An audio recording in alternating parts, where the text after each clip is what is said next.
Hello, hello, hello, everybody. It is so good to see all of your digital, non-existent faces in the chat. Welcome, one and all, to this very special one-shot of Godkiller, the Kingslayer.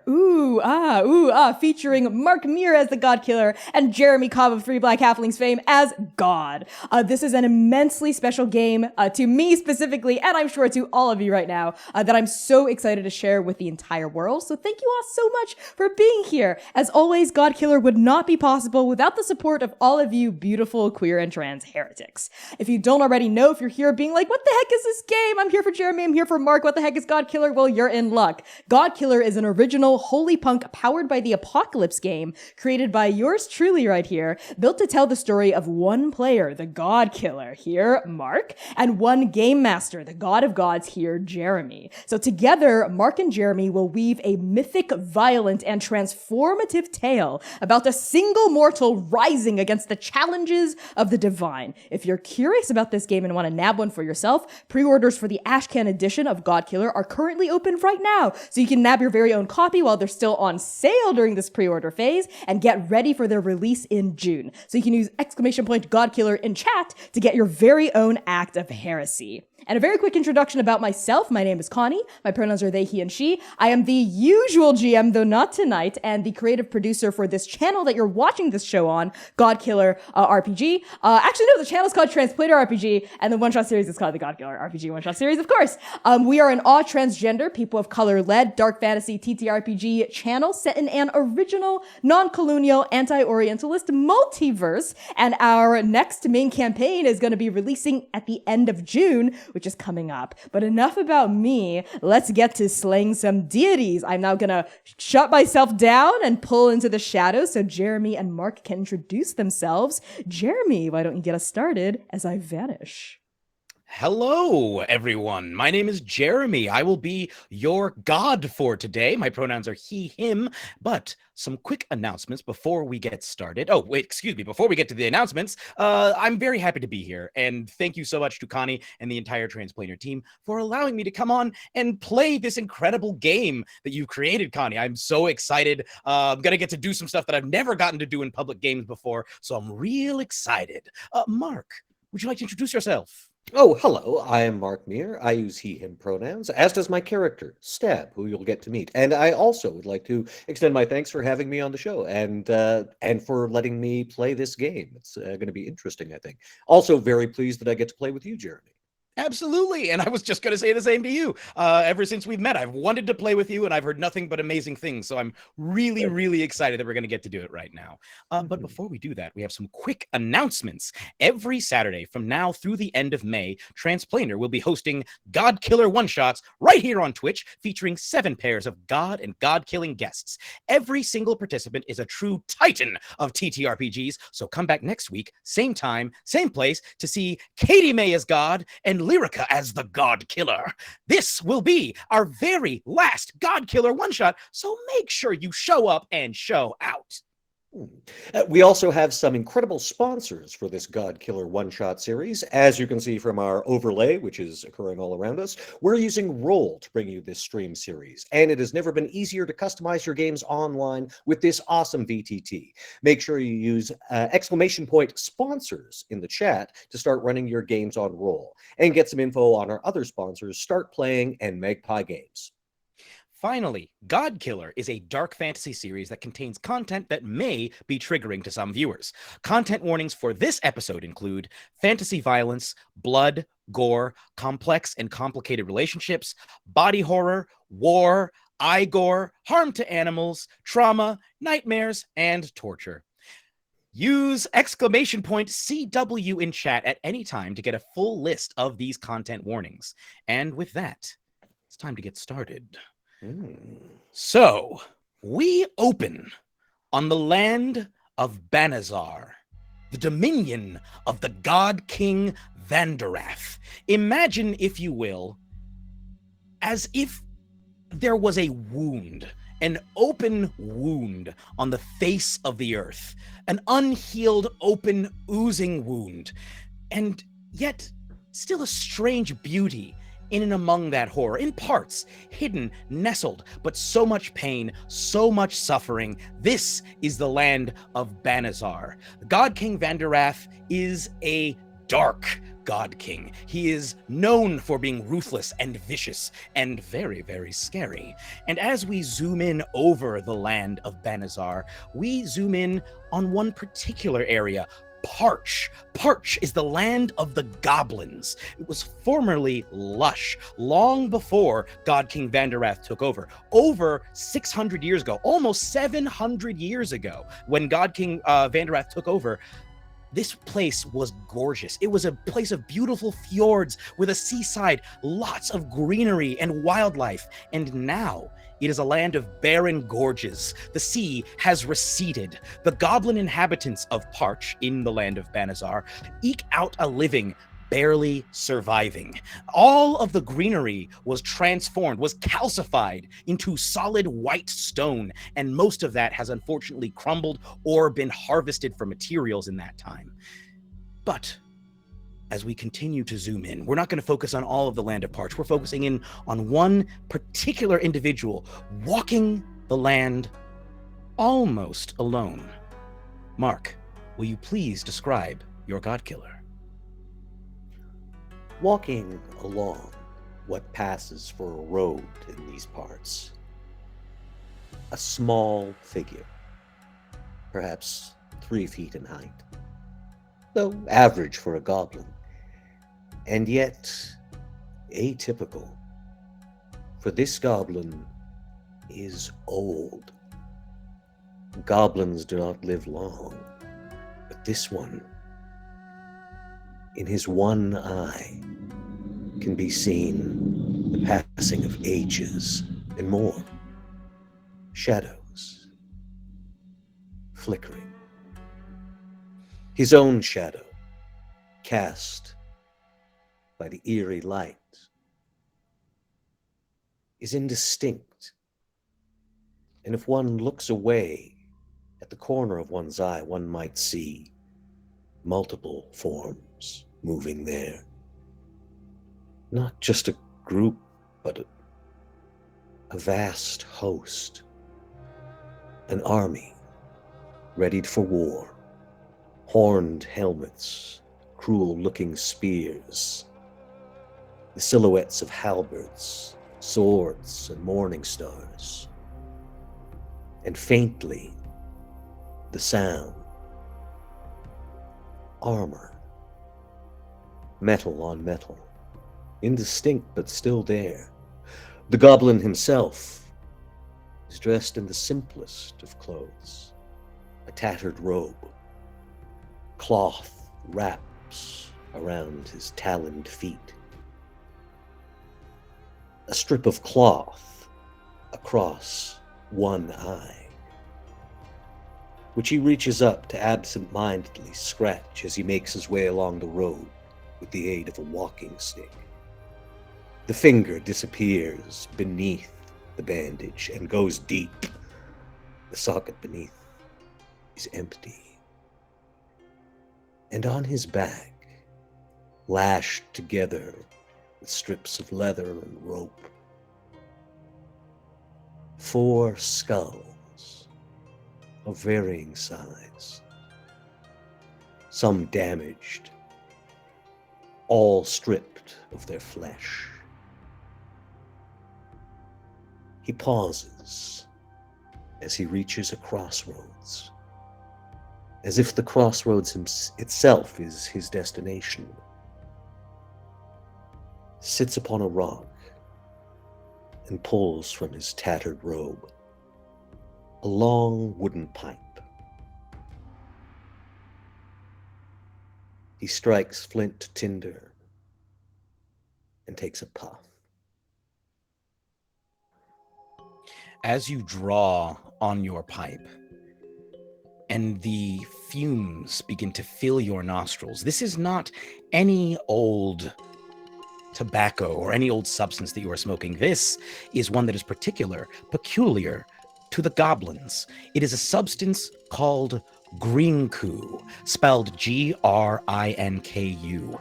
It is in its flowering form, it resembles a red flower, but when plucked and ground and smoked, it has hallucinogenic properties that allow you to see into memories. And in this case, this goblin sitting on the stone sees into his own memories. It is a busy day. There are thousands milling about. The clanking of armor, the neighing of horses, the shouts and the calls of soldiers all around. Godkiller, it is 99 years ago. You are inside of an army. You are in the midst of a great force who are mobilizing to go. The army, the great army of God King Vanderath. You are heading to destroy once and for all the forces of light. The forces of light led by the cursed Machek the Radiant. This deity opposes your God King and opposes, therefore, you and all you love.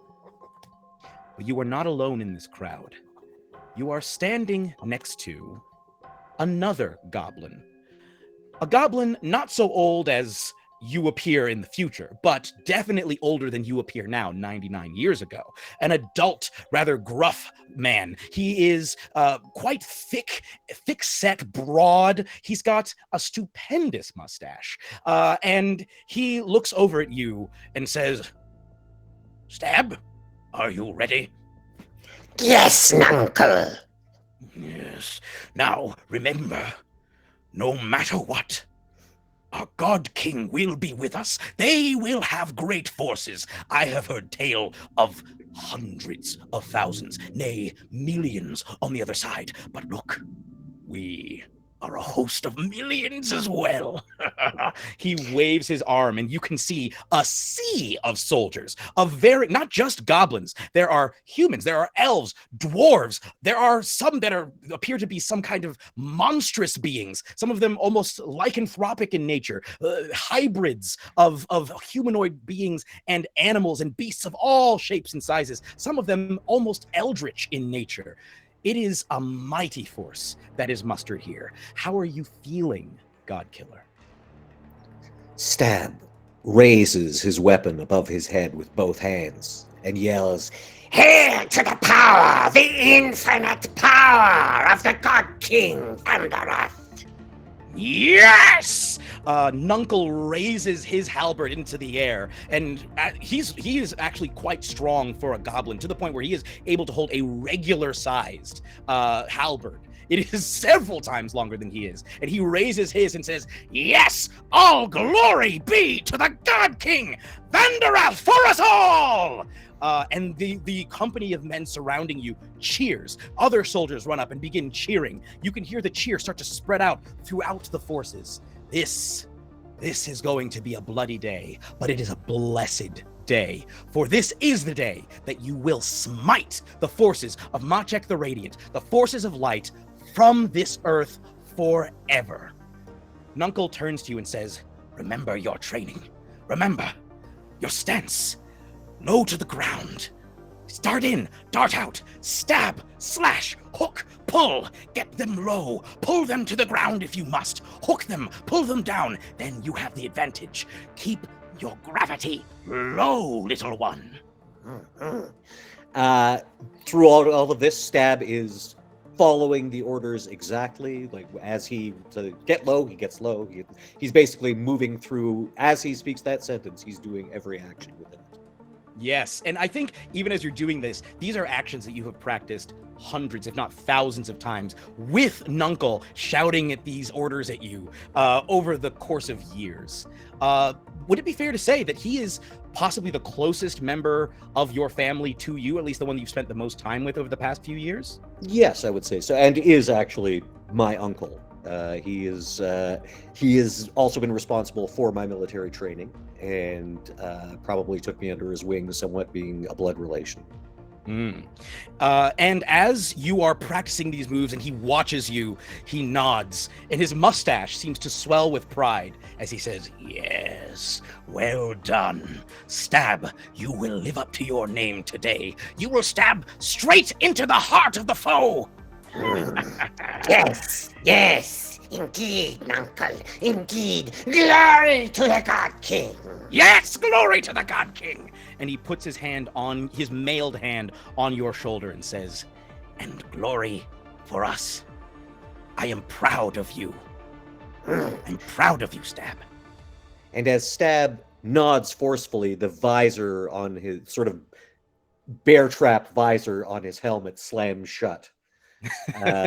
And certainly the armor that he's wearing is very if you've seen Labyrinth, you know what we're talking about in terms of the goblin armor. Lots of spikes and outsized helmets and blackened metal.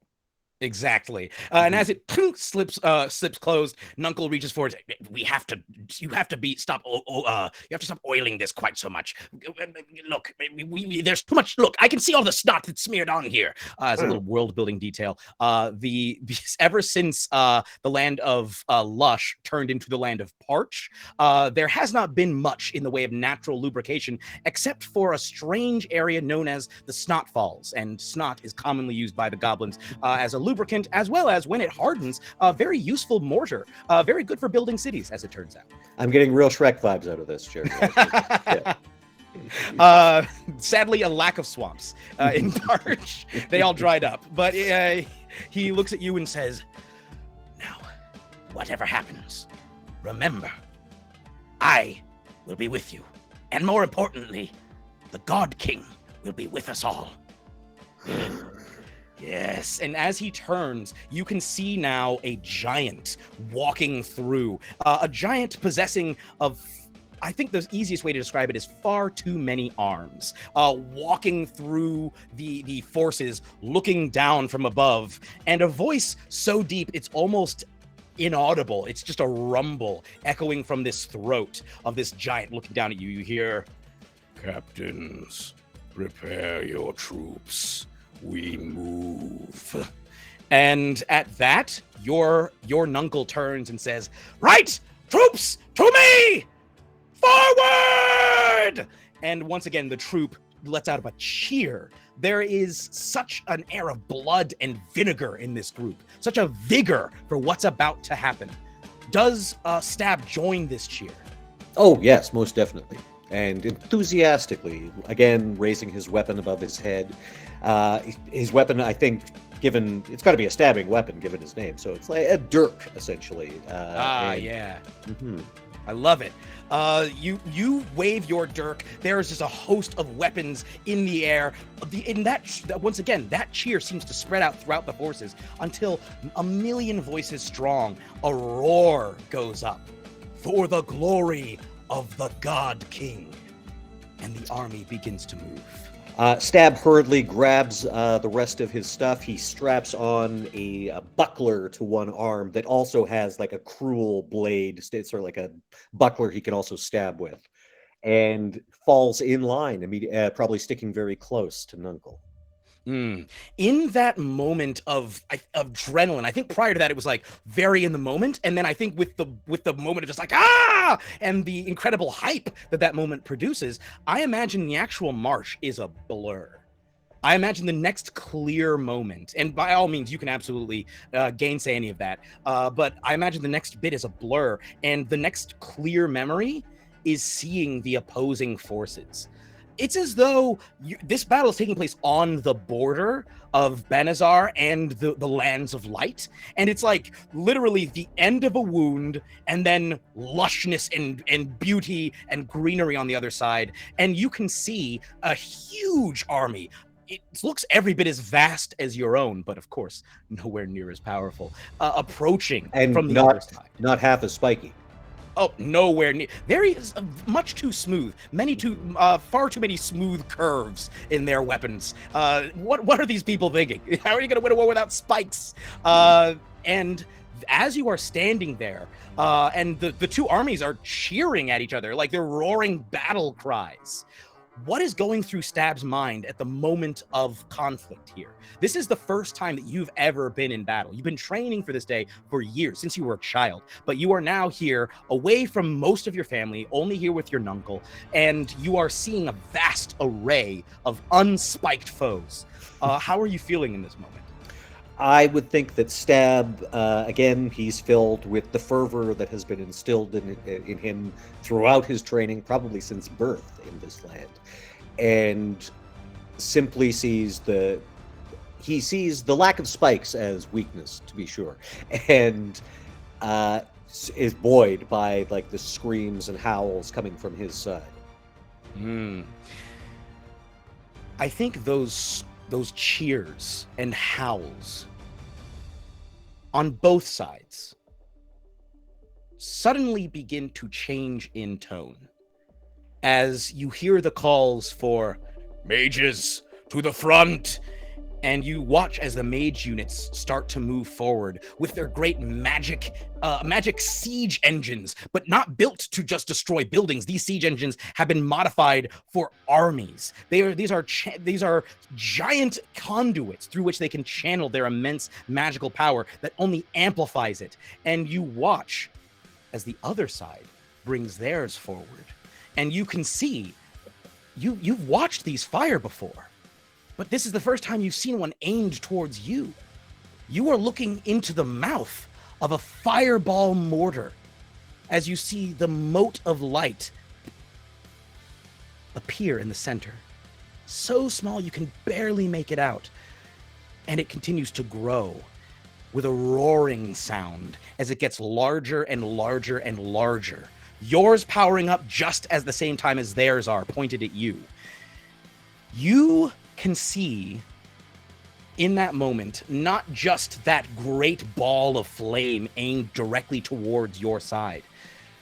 I think you can see below it, as you hear those screams start to change from cheers of triumph to screams of terror, you can see in the faces on the other side humans, elves, dwarves, goblins. They are looking at you and screaming with terror, just as you are looking at them. And just as a sinking feeling appears in the back of your mind, the world turns to flames. Why don't you tell me what you think, what you would say it ensues in the battle, from your perspective, from Staab's perspective? Staab, in the middle of screaming, along with, or rather, before the screaming, the chanting, is in the middle of saying, None can stand against us! as he catches sight of the cannon powering up, and only has enough time to get out Incoming! before his entire platoon is obliterated.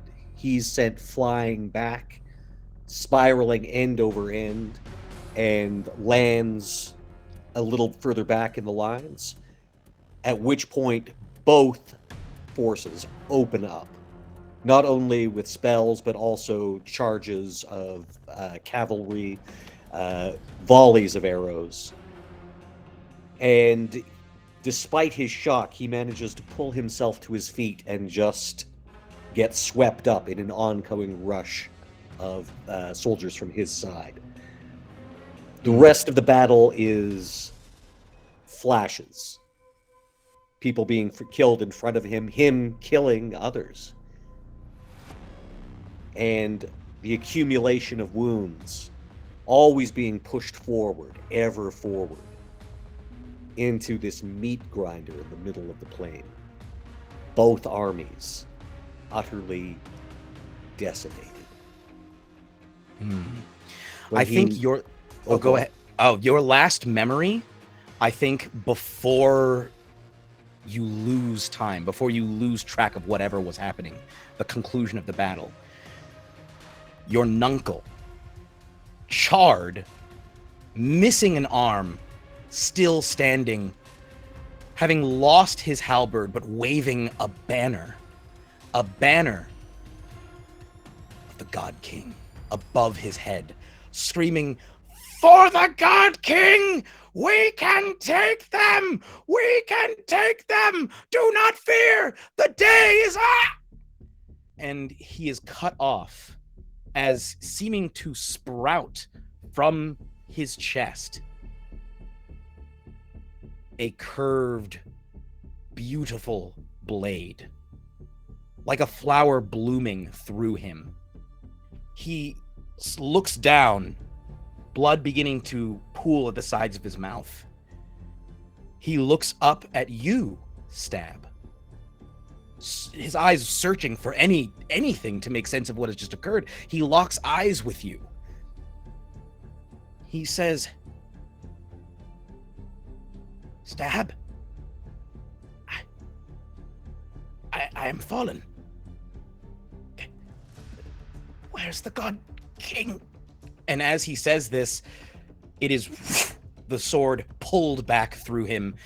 He stumbles forward, collapses onto the ground, one-armed, bleeding through the chest. He looks up at you, and I think an emotion that you've never seen on Nunkle's face starts to cross. Fear. And not only that, hopelessness. He reaches out his hand to you. Do you take it? Yes. Crawling. His wounds hampering his movement, he manages to make it across the mud and blood, severed body parts, discarded weapons, and manages to take Knuckles' hand. Staab. Get below me. I am bigger than you. Get below me. I won't see you there. You'll be safe. That's an order. Uncle. And as he tries to say, you can hear him watch his mouth. You can see his mouth trying to form your name, the beginning, the step.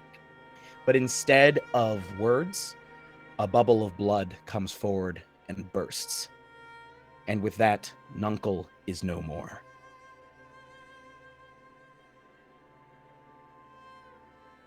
Staab does as he was bid.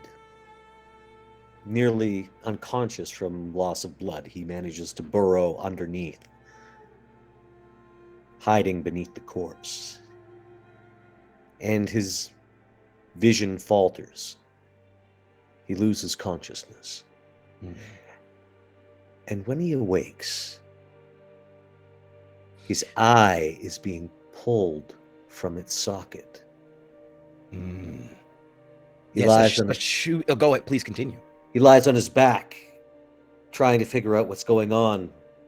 He can see black wings flapping into his field of vision.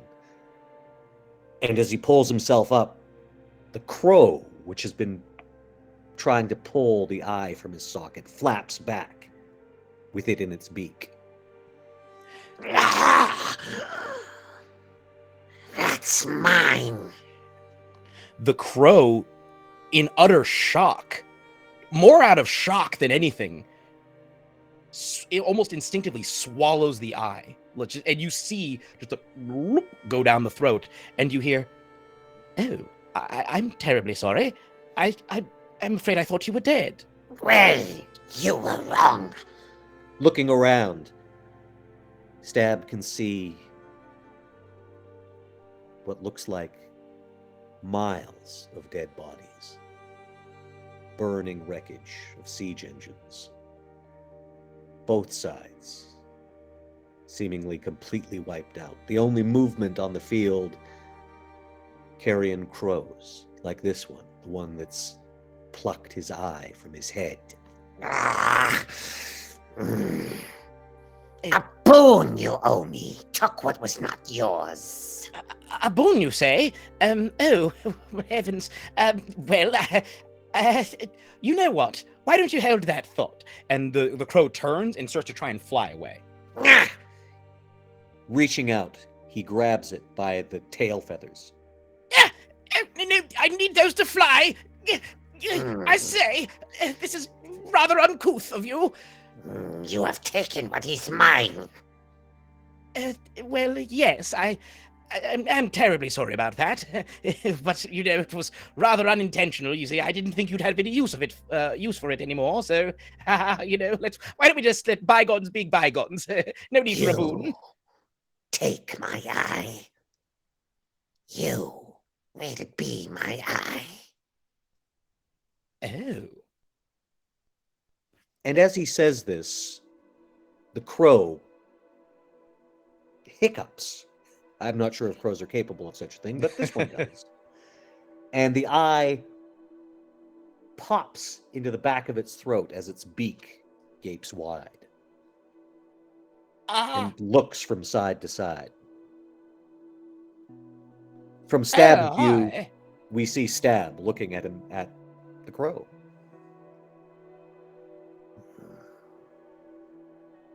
Yes. Yes. Have you a name? Well, not exactly. I've never been given one, I suppose. I never had really much of a need for one. Then I must call you something. Will Carrion do? Carrion? Yes, I think that works. I think it fits quite nicely. It's a rather lovely name, really. Carrion. It's such a delicious dish. It's wonderful to be named after such a delicacy. I am Staab. Oh, well, looking at the multiple wounds that cover your body. Well, yes, I suppose you are. But soon, I think you will have the rest of your meal. Oh, no, you can't die. I'm supposed to be your eye. Then look for me. Fly as high as you can. Yes, Has anything survived? I shall. You see, Carrion hops over to a couple of bodies. He hops body to body to body just to build up a little bit of speed, and then launches into the air once again. He flies up high above, and as your vision swims with your one good eye, you hear that sound of and once again, whoop, you can see the battlefield from above. You know in your mind that Carrion has once again sort of spat back up the eye and is now looking down at the field as he flies above. And your initial impression of just decimation, of complete destruction, of miles of dead bodies was in fact true. There is utter carnage at this location. But after a few minutes of flying, just when you start to wonder if maybe there is no hope for help, you spy someone. You see, walking amongst the bodies, looking down, occasionally reaching and touching them, then standing and shaking their head, a figure, a rather portly elven figure, walking along. And you can see that they appear to be wearing some sort of crystalline spectacles. They're dressed in the manner of a scholar. A very strange place for a scholar. And yet they seem concerned. They seem stricken with what they are seeing as they walk amongst the carnage.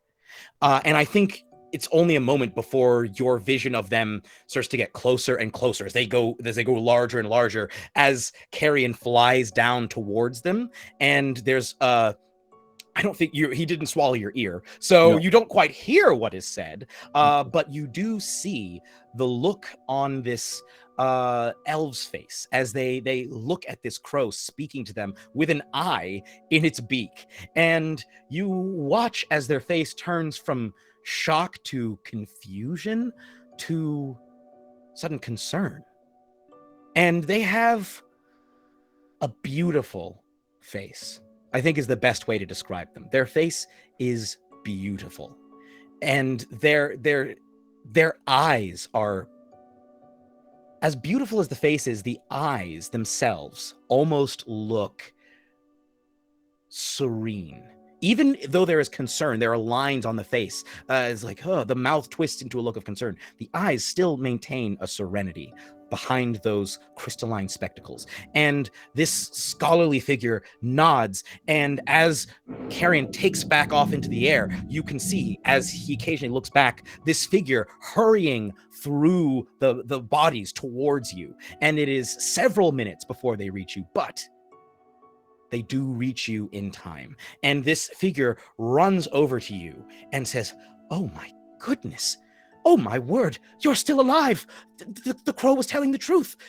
And they look and say, thank you, my friend. Oh my goodness, we need to help you." And they reach into their bag and they take out salves. They take out bandages. And they begin to do emergency field dressing right there on the battlefield. This person is working hurriedly. They look at you and say, can you hear me? Can you hear what I'm saying to you right now? Staab can hear, but can't respond. Tries to actually go for his weapon at one point. His hand falls limply. Oh, that won't be helping you right now. Please don't grab your weapon. I'm here to help you.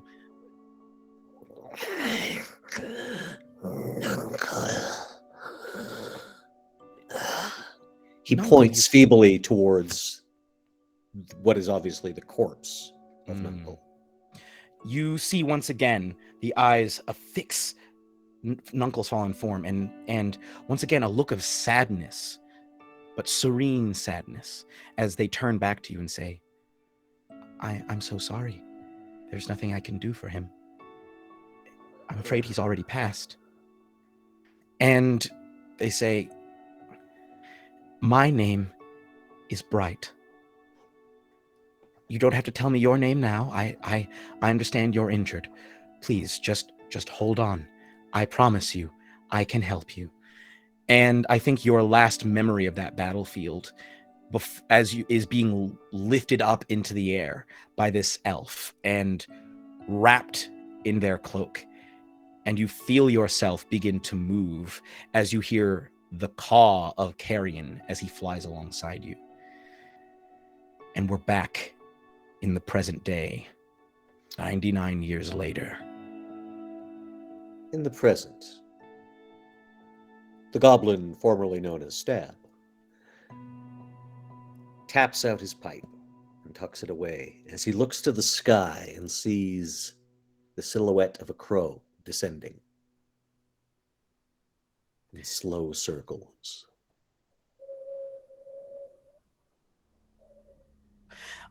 With your removed eye, once again, you get a view of the area. You can see the crossroads that you are sitting on, and you know that the road you are traveling on, such as it is a road, is in fact the right one. You are heading to a city called Ichorhallow.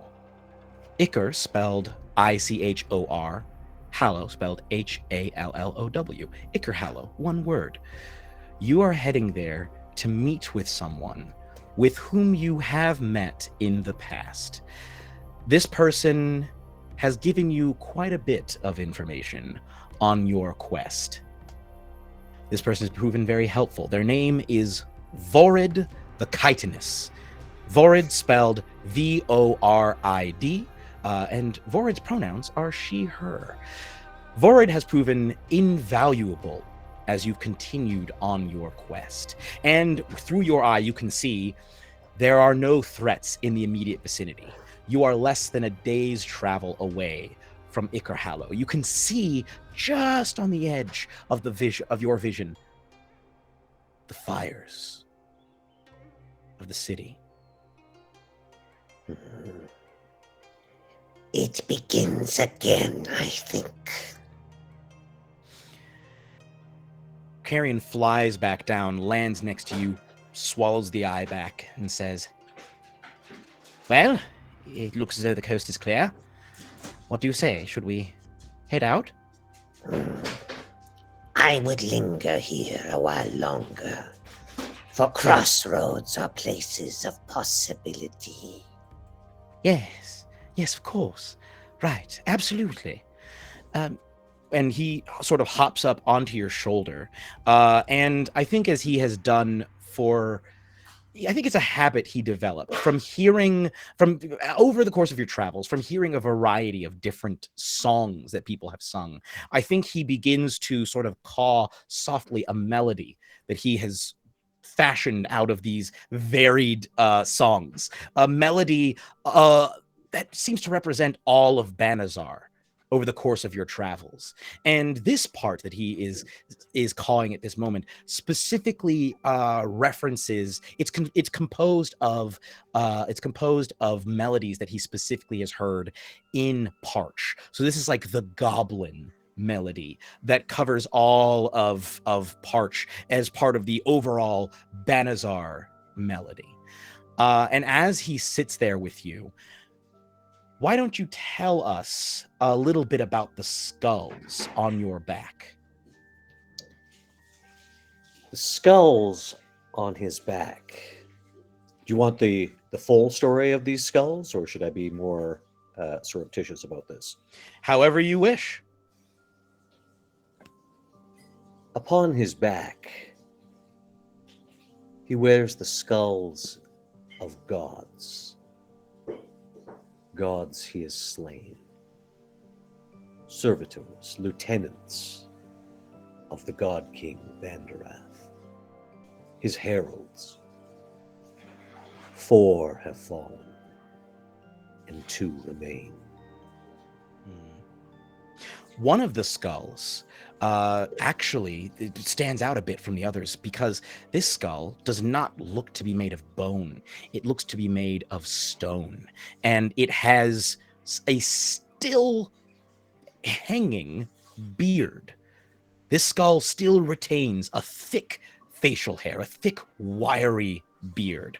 Another skull looks human-like, perfectly symmetrical in nature, and almost painted. It looks as though I don't believe that you have necessarily painted any of these skulls, this skull has a design, a coloration to it that looks as though it has been painted almost to look like a mask, a beautiful mask. Both sides perfect reflections of each other.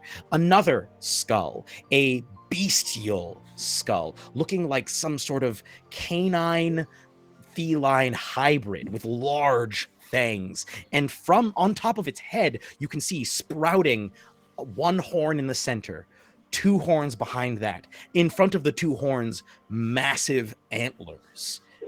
And the 4th skull, a humanoid skull once again, but with long leonine fangs.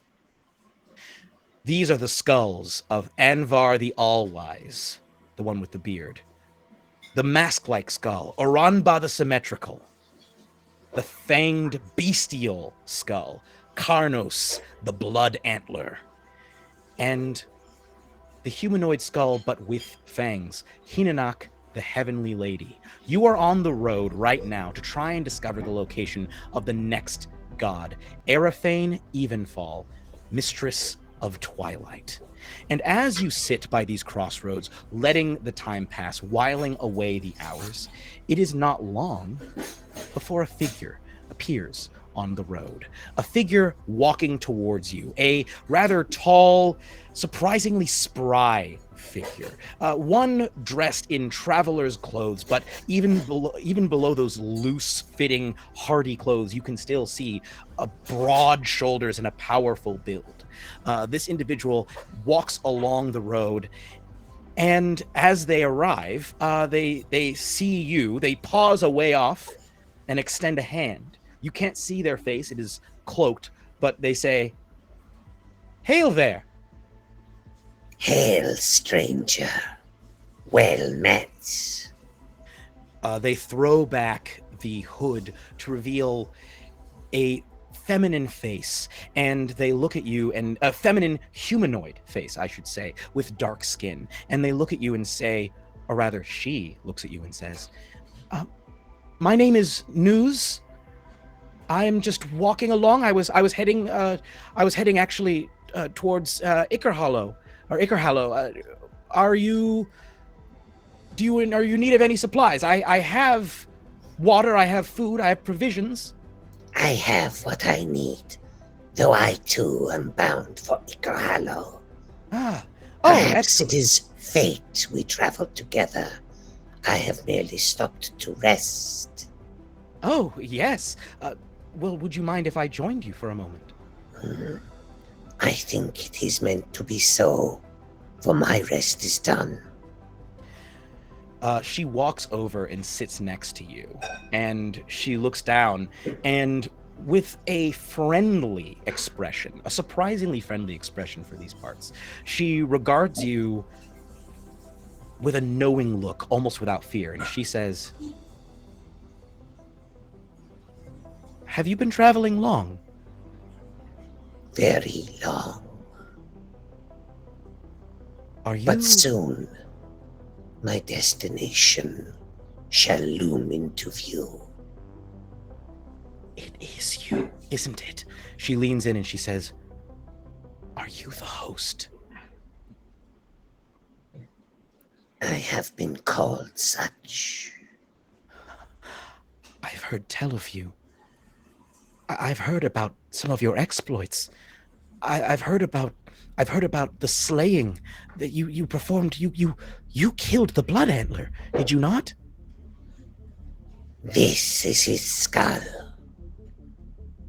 Her eyes widen, not with fear, but with awe, and she says, that is incredible. I've never seen anything like that. Tell me. I've heard tell of you. I've heard people talk about you. I've heard legends. Why are you doing this? These gods, they serve Vandaroth. They serve the God King. They stand in my way, for the God King is where my path leads. So, do you mean to slay the God King? The God King must answer. Wow, this is incredible. I myself left home quite some time ago. I've been on the road for a bit. Perhaps you've heard of it. I'm from Tuskton. Have I heard of Tuskton? Oh yes, in your travels, I think you would have heard. Tuskton is a pimple on the ass of nowhere. A lovely, not a pleasant place. Yes, go a ahead. lovely place, I have heard. You're being kind. No, it is awful. I hate it. That's why I had to leave. It is truly horrendous. And where will you go? Ikahalo or elsewhere? Well, I was hoping to travel to Ikerhallow, but I don't really have much of a direction. I just wanted to get away from Tuskton. And look, my entire life, I was raised being told, no, don't leave. The people in Tuskton, they fear everything. They fear bandits, they fear natural disasters, they fear that the forces of light have started to encroach once again.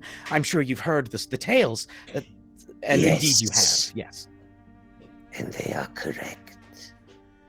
Yes, and, well, I suppose I should be worried, but honestly, I can't control what all of those forces do.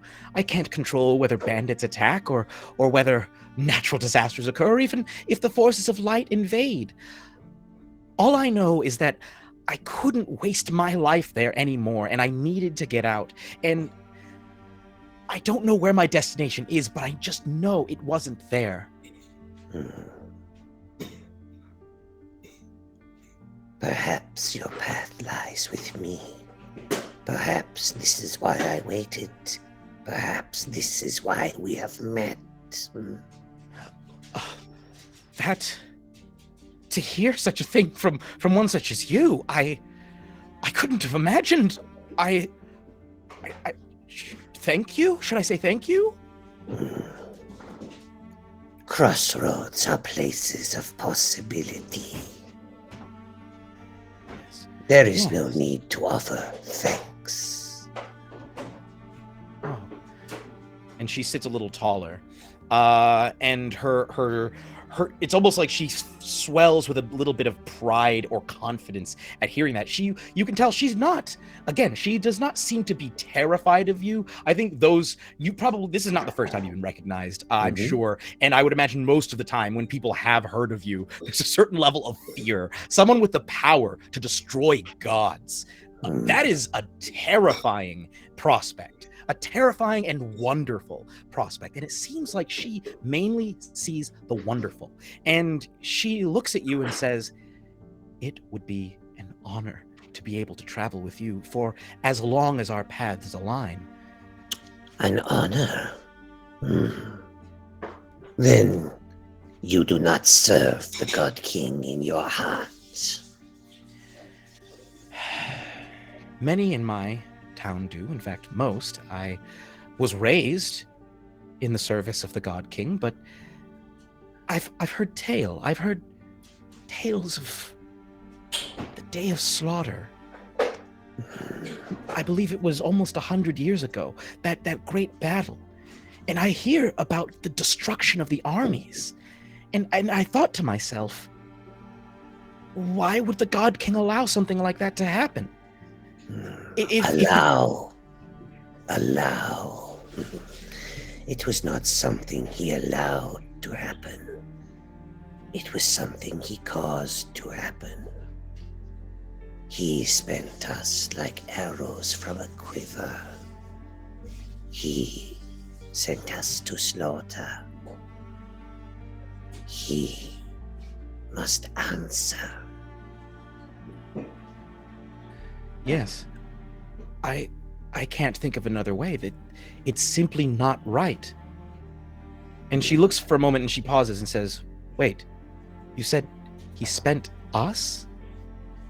I was there. I watched them fall on that day and should have fallen myself. But I was spared for a purpose. And I know what that purpose is. You called me the host, but truly, it is they that are the host. As he looks to his own shadow, which as she looks, takes on the qualities mentioned before. The shadow of the fallen. It's true. You carry with you the shade of a great army. The host. And I am their host. She nods, a nod of respect and greeting at the shadow as it begins to clamor. And just from inside of it, as she nods, you can almost hear, "For the glory of the God King," Nunkle's cry echo around the crossroads. Glory. There was no glory that day. He turns to News. Only butchery. I You cannot do not imagine. serve the God King. No, I do not. He has never... She looks again, just to be careful, and says, he has never done anything for me, as far as I can tell. Then you are wise for one so young. Thank you. I'm feeling a bit rested now. Would you like to set off? And she motions towards the city. Then let us go. As he gestures and carrion takes to the air above them. It's about another quarter of a day's journey from where you are to Ickerhallow. And Ickerhallow is surrounded by large motes of flame that burst from the ground. The Ichor in the name actually refers to a naturally occurring substance that oozes from the very earth. And unfortunately, this substance is often very flammable. And so this substance, very beautiful and useful in a variety of different purposes. It's used for medicines. It is sometimes used as a jewel when it hardens, but they have to scoop it quickly. And harvesting it is very dangerous because of how often the flame spurts occur. But you're not here to harvest Ichor. You are here to enter the city itself.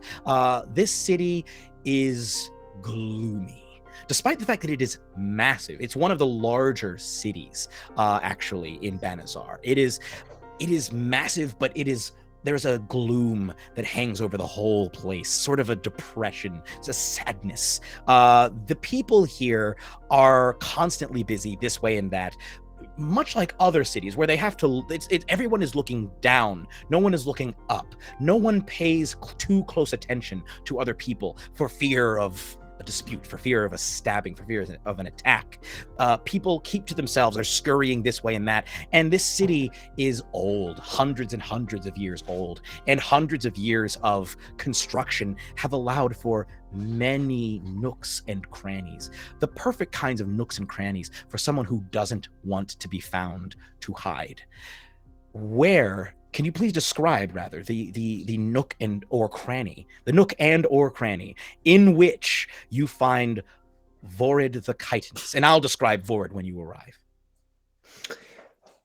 You've heard of dive bars. This is the diviest of dive bars in a dark fantasy setting, so it's pretty divey. It's is this a port city? Are there docks? No, this is not a port city. It's just it's lying near major roads, such as they exist these days.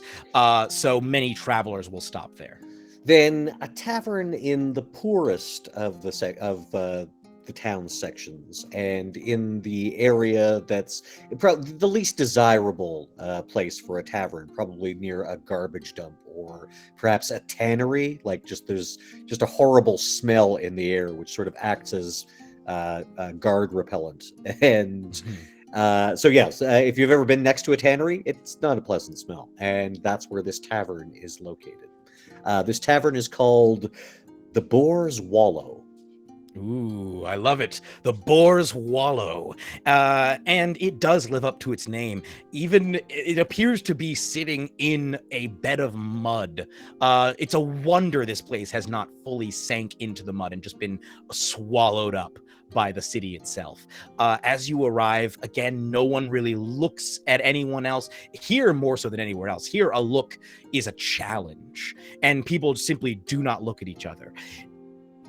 Except for when the Godkiller arrives. And I think everywhere you go, you can feel people's eyes on you. No matter where you go in this world, and this city is no different. As you are, there's just a little bit better at hiding it. But as you pass through the dive bar to the bar itself, the front of the bar, and the bartender, of course, you've met many a time. The bartender has never given their name, but they always see you with a look of recognition, a look of fear, and a simple nod or a shake of the head, depending on whether or not she is in. And as they look at you, you get the nod. The nod is returned. I have been here before, of course, so yes. Yes. The back room is left open for you, and you and News, News, by the way, spelled N-U-Z. I put a W in there. Understandable, because I didn't say it initially. You and News are able to very easily walk into the back, where again, there's not a single light on in here. Whatever light is coming in seems to be streaming in through cracks in the building itself. But you can see in the back, sitting on a barrel, a masculine elven figure. An elven figure with very thin arms, very thin legs, but a rather large belly. Strangely large. And as they are sitting there, he looks up to see you. You know this man. This is not Vorid. This is Vorid's vessel. And indeed, Vessel's name is Vessel. Vessel looks at you and says, "Have you brought an offering?" Indeed I have. Please. And motions towards that. You can see on a nearby barrel there is essentially a miniature altar that has been set up upon which you can make offerings to Vorid. Reaching in again to the robe, pulls out a small strip of leather and opens it up and pulls forth a small vial, which is filled with some a slightly cloudy liquid, and places it. Tears shed for a god. He smiles and says, "She will very much appreciate this. And he reaches over, gingerly takes the vial, uncorks it, and tips it back gently down his throat. And as he swallows, there's a moment of pause where he closes his eyes, and then his chest starts to expand. And as his chest expands, the lump in his abdomen shrinks. And as his chest continues to expand, his neck begins to expand. And you can hear from inside the shifting of organs and the scraping of bones as something moves up. Yes. As this is happening, the host, or Staab, turns to News and just sort of like holds his hand up. She's probably going for a weapon or something. At Yeah, this point. she's like, Yeah. reaching into her cloak already. And he just says, "Peace, News. We must be received by Vorit." Ah, well, okay, if this is normal. And she just sort of sits there as this continues to happen. And then the shifting sounds extend all the way to the jaw that begins to push. It begins to be forced open. The neck expanded almost like a frog breathing in, and then the jaw pushed open. And you can hear the stretching of tendons and cracking of joints as emerging from this jaw, from this mouth, are 1, 2, 3, 4 chitinous insectoid limbs. And emerging from the center of those insectoid limbs is a face, an insectoid face with large human-like eyes and human-like teeth set in an otherwise insect visage. Truly disturbing. Thank you.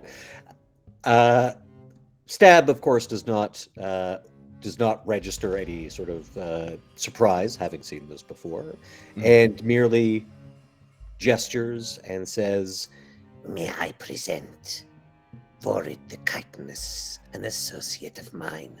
Vorit, I introduce News, who I met at a crossroads. We are traveling companions."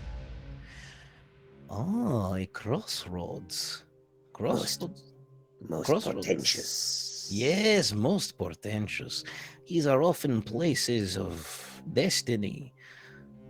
Perhaps, as she turns her insectoid head to fix News with her gaze, News is sitting there. The word is actually not petrified. She does not appear scared, mostly just stunned. It's like, this is, even if you're not afraid, this is still a rather upsetting thing to see. And so I think it's one of those like, whoa. and taking that in, Staab just sort of like, "It takes some getting used to." She nods and says, Vorid the chitinous? It is a pleasure. And Vorid responds, "Yes, hopefully for all of us." And she turns her head back to you and says, "Your offering. Very nice. Very nice. Which god were they shed for?" For Hinanak, the heavenly lady, of course, most beloved by her worshippers. Of course. And I think we'll have like a brief cut to Hinanak being surrounded and overrun by an army of beasts of all shapes and sizes. Hinanak, the heavenly lady, was actually in appearance a lion with a feminine face and the wings of a dove. And you had, of course, discovered that she is a goddess of victory. Her hunger was for victory. And as they attack and are tearing at her flesh, you can see her heart exposed, a great 8-pointed star that fell to earth but still burns within her. And she tries to complete the task that you set her, because of course her downfall is an inability to accept loss. And so if you set her a task that she simply cannot be victorious at, say defeating a never-ending army of animals, then she has no choice but to engage and fail. and you can see as her heart is consumed by all these creatures. A short little flashback there, and we're gonna go back to Vorid, and Vorid smiles as much as an insect can smile. I think the best way to describe it is her mandibles widen. They just spread out. And he says, It was the power of Karnos, the Blood Antler, that brought her low. Yes, you performed a miracle. Very good. Very impressive, Godkiller. And now I suppose you have come to me for information on the Mistress of Twilight. The next stone upon the path. Yes. Well, you have brought me a great offering, so I shall give you the information. The Mistress of Twilight dwells within the Gloamwood. Gloamwood, for anyone at home, is spelled Gloamwood. And I think the Gloamwood is something that immediately is like, oh. I certainly know of this place. Yes, it is the largest and most notorious forest in all of Banazar. It is known for being a horrifically haunted forest. And the other information. Your assistance was invaluable in the defeat of the Heavenly Lady. Yes. What then is the downfall of she who is the Mistress of Twilight? Erefane Evenfall does have a downfall, but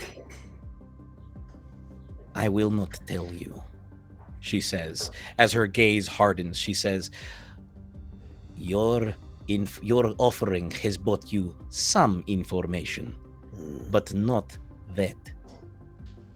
She says, What I will tell you is that she is the goddess of twilight forests and trickery. She has spirits, monsters at her beck and call. She represents the time when shadows dance and distort, and all manner of imagined monsters, well, hopefully imagined, mire the mind. Nightmares, then. Would you in some way like to try and get the information? Would you like to perform a move? I think I might like to perform a move at this point, yes. All right. So there is, you could potentially use a renown move because you are a vagabond. You've killed multiple gods, but you would only be able to use a vagabond move once per session. So you'd only be able to, this would be the only time you'd be able to use that move. But you would be able to ask, what aren't they telling me? Or further questions. There's other, what god has a hold on them, or what do they know of me or my deeds? You're not currently in a crucible situation, but you could try a mortal. I can only use a renown move, one renown move. It's not like I can go vagabond and then I'll try servant or something. Exactly. Yeah, I think in the interest of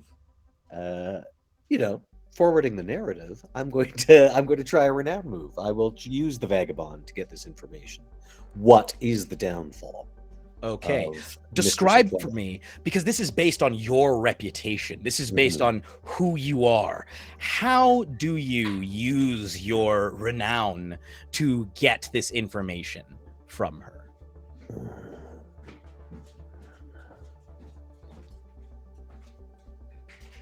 The Heavenly Lady fell,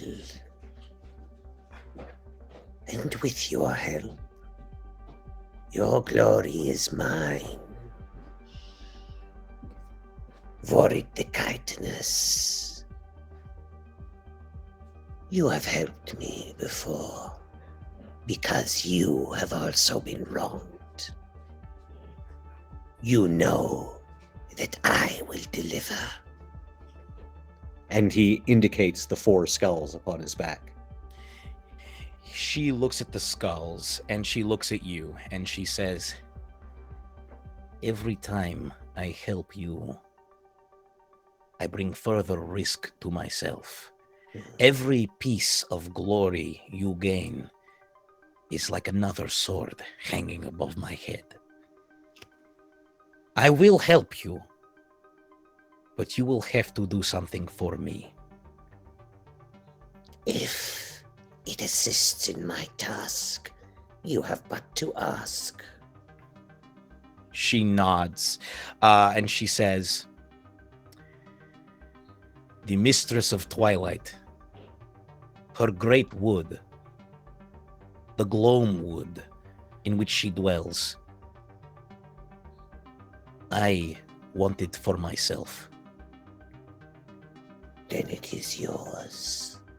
Once she falls, you shall be its new mistress. her mandibles begin to click in excitement, or maybe rage. Like there's an element of her eyes widen as much as they can in bug sockets, but she's, and even her teeth begin to chatter. It doesn't look like fear. It looks like a moment of the sublime, such overwhelming emotion and such overwhelming sense of tragedy and horror, and everything that has surrounded your journey so far comes upon her as she chitters, and she says, Yes, very well. Her downfall. She is a creature who lives on fear.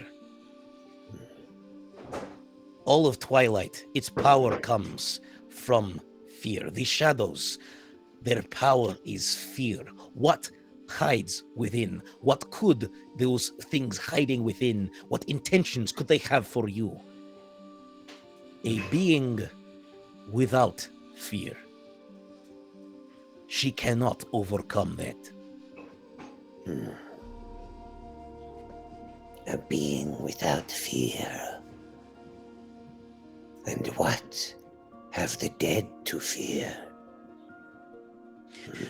At that, I think the shadows, with even the few shafts of light that are shining in, swirling behind those shafts of light, there are shadows. You can see them getting ready for war. Fighting stances being adopted. You can see them forming ranks as a cheer echoes around the chamber.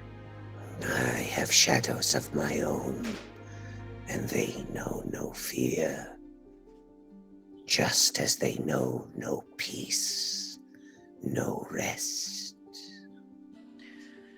She nods and she says, We will accompany you to the edge of the Gloamwood. You will enter, and upon her defeat, I will become its new queen. Of course, rulership does not interest me. I think a crown will suit you better. She chitters once more, and as she chitters, she withdraws back into Vessel's mouth. And the chittering echoes. She slides back down. And Echo takes a moment for everything to sort of settle back into place after she fully withdraws. And he says, "Very well. Shall we move?" Indeed, there is nothing to keep us here. To the Gloamwood. Yes. The Gloamwood lies to the southeast. It takes approximately 2 weeks of travel. But you, of course, being the Godkiller, being the host, face very little opposition from most of the threats that could occur on a road like that. The occasional dog might show up and bark, but even they are usually easily quieted. And it is a matter of 2 weeks before you arrive at the edge of the Gloamwood, and you can see its trees, its vegetation seems to curve inward on itself, like fangs poised to strike down and pierce the very earth. Vessel turns to you. Oh, go ahead. News is with us as well, yes? Yes, News has traveled with you. She essentially, her perspective on this is that she feels as though she's along for the ride and is interested to see what becomes of all of this. When we arrive, I think he will probably gesture and turn to her. The Gloamwood. Now you have seen. Will you continue on my path? She looks down and she says, I am your companion. If you go in there, I go in there. Very well. Vorid, you will wait here. Vorid has already begun to emerge, and as she finishes emerging, she looks at you and says, Yes, we will wait here and look forward to our prize. And News, you know that nightmare awaits you within. Do you think you may master the fear that grows within your breast? She pauses for a moment and says, You know, I used to be plagued with nightmares as a child. Scared constantly, horrible things, horrible fates that could befall me, but ever since I left home, ever since I've begun wandering, I haven't been afraid at all. Then let us hope that continues, for doubtless your childhood nightmares await you within. She nods, and the pair of you enter into the wood. The Gloamwood absolutely lives up to its name. As you walk, there are shadows that seem to move in response, almost in reaction to your own shadows. You'll see what appear to be, are those eyes? Or is that just a light? Is that a lightning bug? Is that a reflection on something? Is there sap coming from the tree and light reflected upon it? You look again, it's not there. You can hear rustling close, rustling far, rustling that sounds like it's right behind you, but there's nothing there. After some time of walking, you come upon a steadier sound. And I think within the Gloamwood, it's difficult to tell how long you have been walking at any given point. So after an amount of time, it's not clear. You could have been walking for 30 minutes. You could have been walking for 3 hours. But you happen upon a sound that is more steady. The sound of chewing and tearing. As you move closer, you see a deer, a doe, leaning down, picking at something, eating. She looks up. Her face, her snout, covered in blood. On the ground before her, a half-eaten fawn. She regards you. And as she regards you, what you thought were wrinkled lines on her face and the spots on her body seem to expand to reveal membranes on the inside of her head and on the sides of her body. And you hear an intake of many breaths as she stares at you.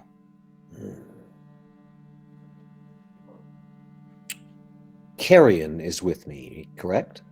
Yes. Carrion, I think, has been muttering to himself, "It's a terrible idea. I'm telling you right now, it's an awful idea. It's full of nightmares. It's not good." Oh boy. We're about to get to the wrong type of murder, I suppose. And when Carrion looks at her, what does he see? Because I can see through him. Is he seeing the same thing as me? As you look through him, yes, you can see what appears to be a doe that is eating a fawn on the ground that has opened up its body into multiple membranes and is staring directly at you, regarding you. It does not look illusory. I look to News and say, What do you see before you? It's some kind of doe. I don't. It looks real. Nightmares made flesh. The doe takes a step towards you, and emerging from the doe, you hear a voice. Why have you come here? I seek an audience with the mistress of twilight, Erefane Evenfall. I believe I am expected. She nods, and again, they close for a moment, and she says, I shall go and find her. Wait here, and don't touch anything. And she turns and disappears into the forest. A moment later, another voice is heard. Help me. The fawn begins to move. Help me. Its head moving weakly, its body, its legs struggling to pull it towards you. Please. It hurts. Help me. How are you called? I was never given a name. I was too young to receive one. I had not yet reached my name day. He pulls his battered water skin and pours some into his hand and places it in front of the muzzle. The fawn pulls, agonizing what's left of its body, over to your hand and places its snout upon your fingertips as its tongue weakly extends from its mouth and begins to try and lap the water. And in that moment, you hear News shout, "Look out!" as something comes hurtling down towards your head. And now I think the time has come for a move.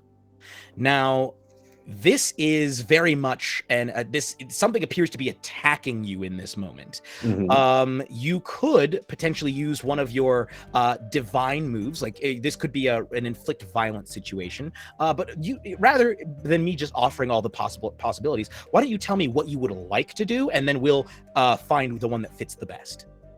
I'm not sure if it's necessarily inflict violence at this point. Would it be more of like acting? Would it be more of you're trying to like yank away or move away from it? I think this might be a time to. Now, I just want to make sure that I can do. If I wield a power, I can still wield a power later in this scenario. Yes. Yes. Yeah. Well, I would say, since we haven't seen any powers wielded yet at this point, as this descends towards his head, he seems to suddenly transform. His skin seems to take on a craggy appearance, but it goes deeper than that. His flesh, his bones, everything harden into rock. And not just rock, but more the idea of rock. Utterly indestructible. Harder than the hardest metal. The bones of a mountain. The power of Anvar the All-Wise, the great dwarven deity. As he does this, he You see the skull on his back, pinpoints of light appear in that skull, and the beard seems to wave in a non-existent breeze. Yeah, it twitches in response. All right, if you're going to wield a power, then we need to check what statements are true before we know what modifiers to add. You're going to be rolling 2d6, but have you done this specific act before perfectly? I believe I have, because this was one of the first gods that fell to my power. That's true. Anvar the All-Wise was one of the first gods. So, are you desperate for this to work? You know, I mean, this could end very badly if this doesn't work, so I will be taking a point of strain for this. Yes.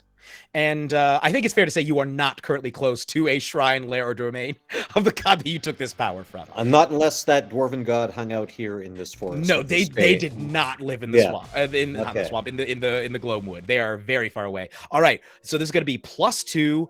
Go ahead and roll 2d6 as your body hardens to try and resist whatever is swinging down at you. Okay, and I'm just looking how to add a buff here.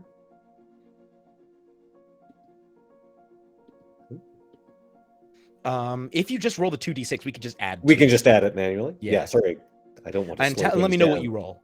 Of course. 7 total plus 2, 9. All right, a 9 is a success. Go ahead and describe what is hurtling down towards you, and describe. Well, I will describe what's hurtling down towards you. You describe what happens to it. What is hurtling down towards you appears to be a large wooden maw filled with wooden fangs. There's moss growing around where the gums would be. The fangs appear to be sharpened to the point where they're so sharp they look impossibly sharp for wood, and it is hurtling down. It appears that whatever is attacking you is trying to bite into you. You go ahead and describe what becomes of this maw that hurtles down towards you. As I'm standing there, look up and see this thing descending on me. As mentioned, this transformation into, again, not just stone, but the very idea of stone. And you see, actually, his feet sink a couple of inches into the earth as he becomes incredibly hard and dense. So when this thing collides with him and bites down, it splinters like rotten wood being smashed against the side of a mountain. It's completely decimated. The maw, at least, is just broken. All the teeth are flying. It's splinters and less than splinters. Absolutely. And he does not even flinch. He stands. It's again as if he was collided. It's more supernatural. Even a piece of stone of his size and weight. It's something supernatural beyond that. It's just utter immovability. And I think at that, you hear Carrion say, "Oh, this is exactly what I was worried about," and just fly away. "I have splinters in my feathers." And you see that News had started towards you to try and pull you back, and now realizing that, like, oh no, you're fine.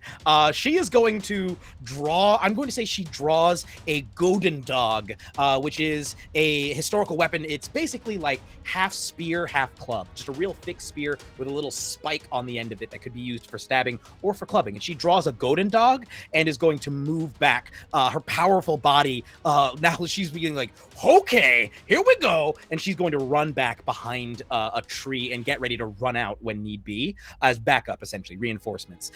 On the ground, amongst the split timber, you see the body of the fawn suddenly sort of go limp, almost like a puppet, as it is pulled back.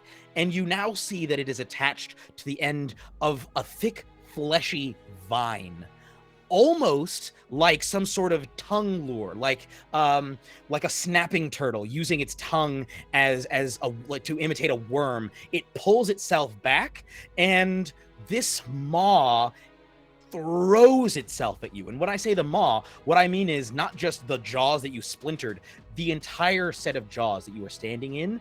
The ground itself rises up and tries to knock you to the ground, and you can tell it is trying to dash you, as you can feel vines and branches wrap around your limbs. It is preparing to grab you and try and pummel you into the ground.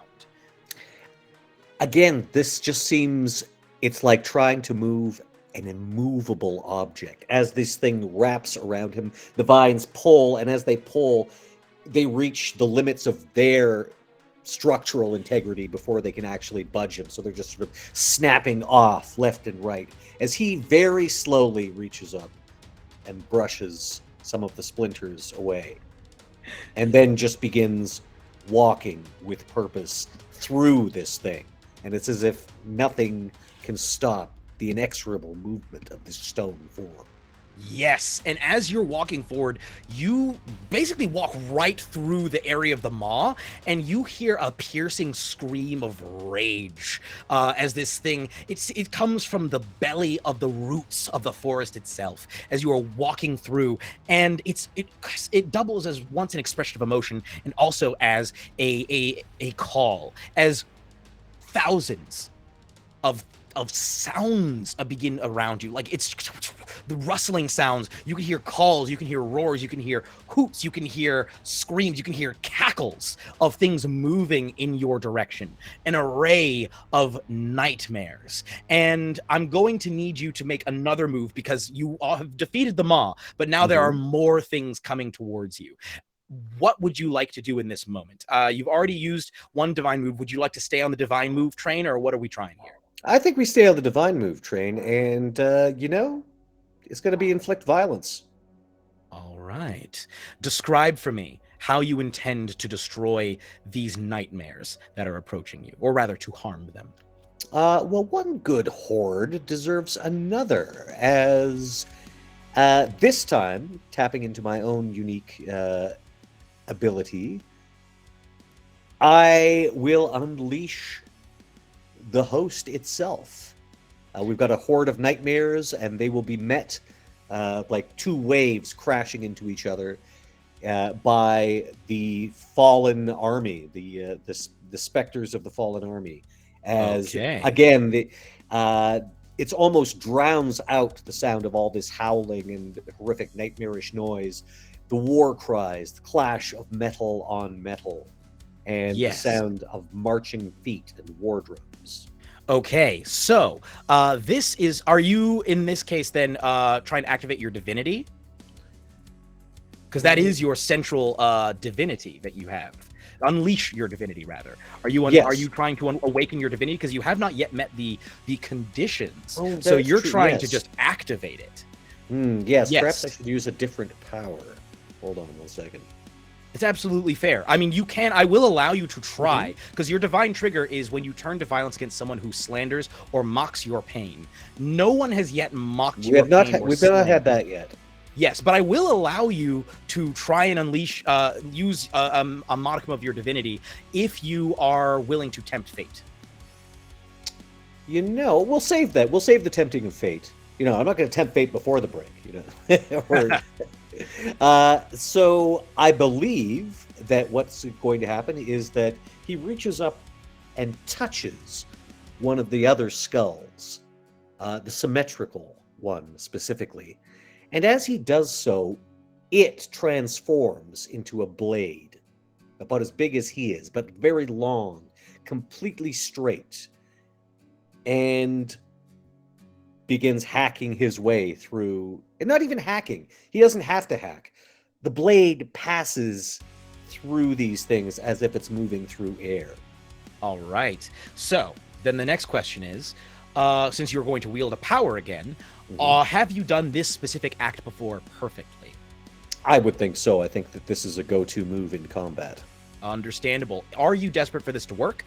Right now, you don't seem desperate. It seems like he does not desperate. He's kind of being methodical about this. All right, cool. So this is going to be 2d6 plus 1.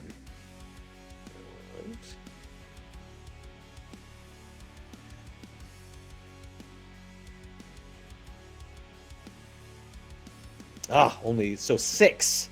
Oh, this could be a failure. A 6 is a failure. And on a miss with this, as you are doing this, you are like trying to draw the sword to swing.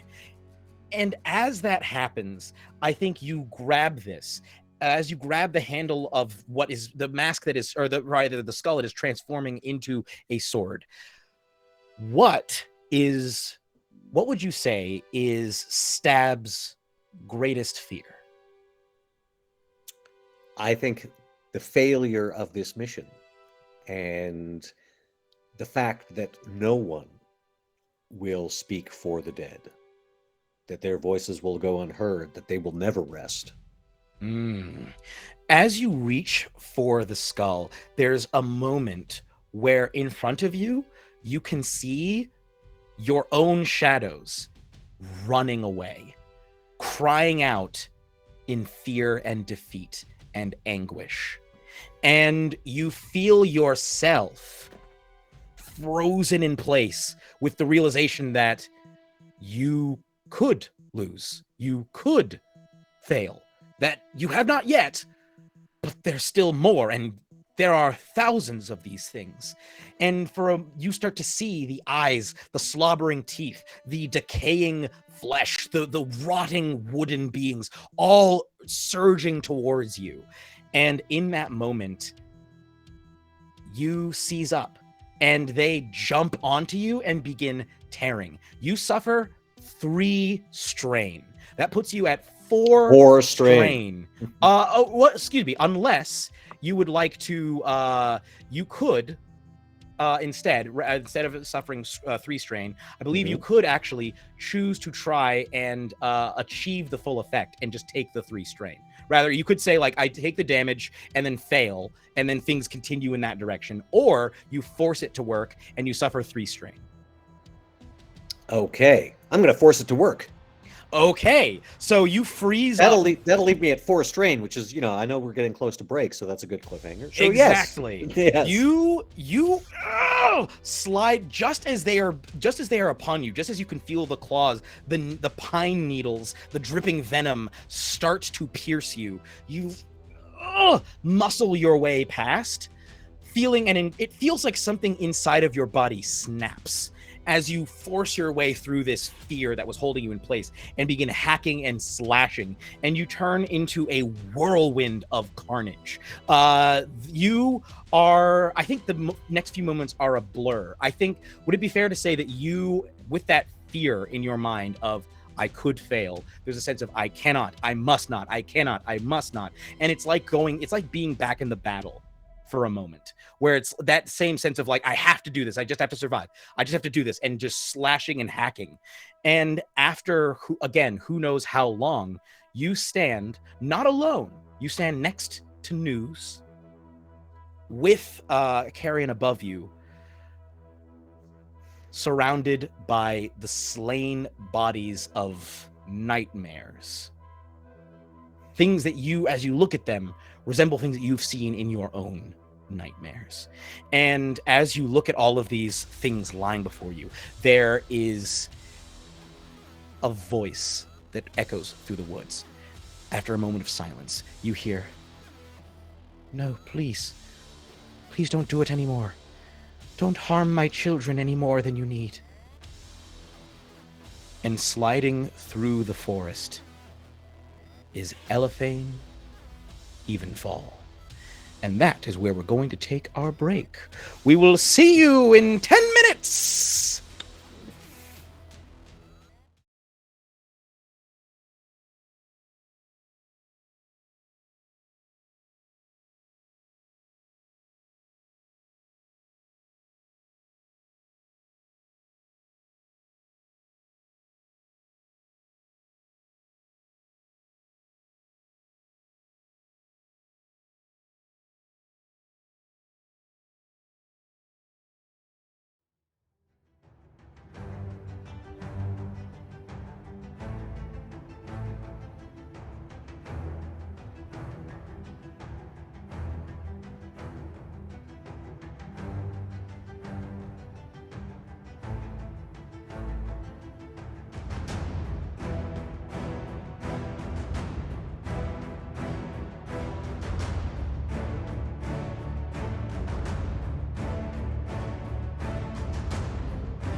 Hello, transplay nerds and new friends alike. Do you want to play TTRPGs but aren't sure where to start? Maybe you don't have a GM or players or a consistent schedule that everyone can stick to. Whatever your obstacles might be, I've got a solution for you. Start playing games. And by that, I mean the website, startplaying.games. Start Playing is the largest online platform for players to find a playgroup and professional GMs for any game system and any virtual tabletop. Over 20,000 players have found their playgroup through startplaying.games. Game masters set their own price, ranging from free sessions to paid adventures, and their search functionality allows you to sort games by system, length, schedule, and price. You can sign up with a group of friends or meet new ones through startplaying.games. Whether you're brand new to RPGs, a seasoned veteran, or just curious about what's out there, startplaying.games has you covered. Sign up for a free account today by using !startplaying in chat. And without further ado, let's get right into it. Hello, everyone. We are back. Welcome back to part 2 of the Kingslayer session of Godkiller. Just before we jump back in, we will go over the content warnings one more time. Godkiller, of course, is a dark fantasy series that contains content that may be triggering to some viewers. So, content warnings for this episode include fantasy violence, blood, gore, complex and complicated relationships, body horror, war, eye gore, harm to animals, trauma, nightmares, and torture. So, with that out of the way, yes. Jeremy, I believe it's pronounced Igor. Of course, yes. I'm Yes. sorry. Igor will be making an appearance. So keep an eye out for that, because can be rather triggering at times. So, with that out of the way, the mistress of Twilight comes gliding into the wood, into view, a tall figure. The mistress's pronouns are she and Fae. So Fae appear to be a tall, feminine figure with long robes, and you're never sure where the source of light is coming from, but they always appear silhouetted. You can never quite make out their features.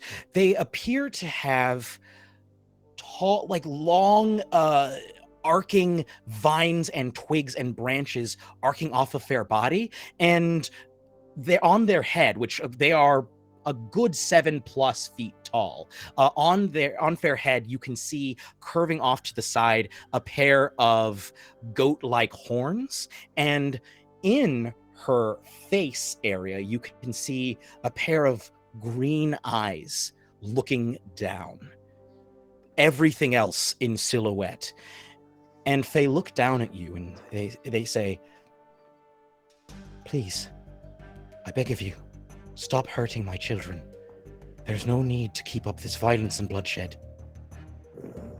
Your children will be well cared for, Erefane. Even for Mistress of Twilight. I know why you're here. I know why you've come and why you've brought the host with you. I can help you. There's no need for this. You can leave me and my children be, and I can help you towards your goal. I have promised your kingdom to another. I can give you power that would help you to overcome the other. I can aid you.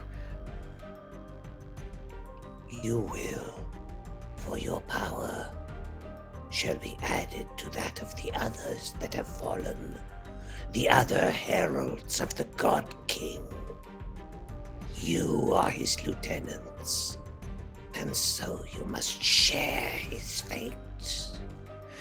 Their eyes widen, and you hear, But you don't understand. The weapons you carry, the powers, even my power, it won't help you win. You can't defeat him. Not with what you have. It's a special weapon. Go on.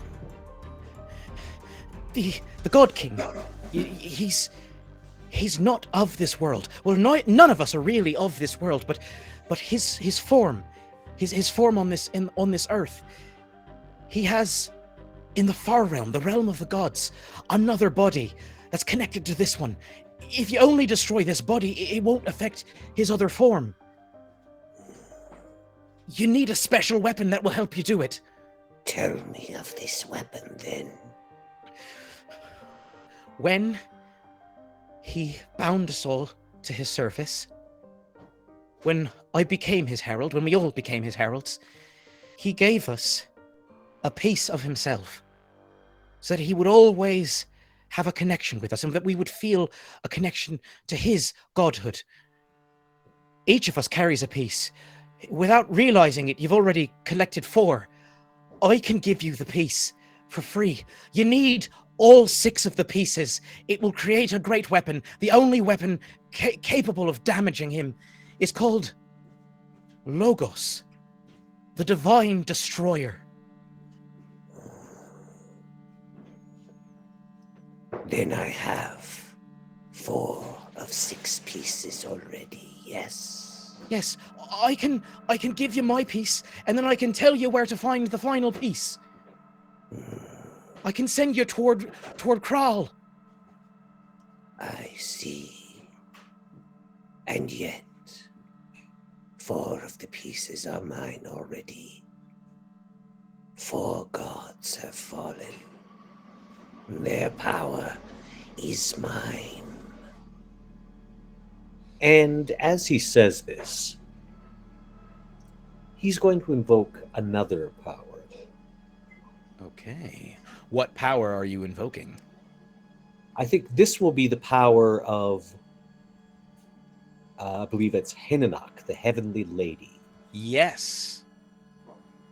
As his wounds begin to close. The wounds suffered in battle. I'll even go ahead and roll to wield a power. This is, I believe, Hinanok was the most recent one that you have slain. Is that correct? Yes, So that's right. would it be fair to say that you have not done this specific act before? I think that's fair, yeah. Okay, you're not close to a shrine layer domain, and are you desperate for this to work? Because I'm not receiving desperation from your behavior right now. Well, the thing is, I don't think I can afford to be desperate for this to work because that would take me to 5 strain. That's true. And what I'm actually trying to do is relieve some of my strain. Yes, I will let you relieve strain, not all of it, but some of it, if you succeed on this. All right, so it's just going to be 2d6s. Okay, let's hope. 9. Oh, right on the dot! A success! Describe for me how Hinanok, the Heavenly Lady, she of the lion body, the humanoid face, the feminine face, and the dove wings, how her power courses through you to spur you on toward victory. He actually grabs the skull that once was hers. Well, I suppose still is hers. And actually, articulating the jaw, actually bites his wounds with these fangs. But rather than damaging the flesh, they're actually healing it and stitching it back together, but not in a particularly attractive way. His body is covered with scars. It's like he's being stapled together almost. I love that.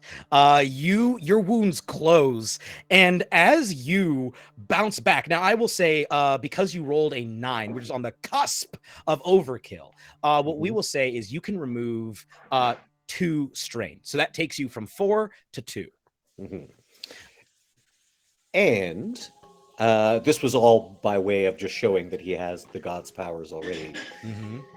Can it be that she, who is the mistress of nightmares, knows fear?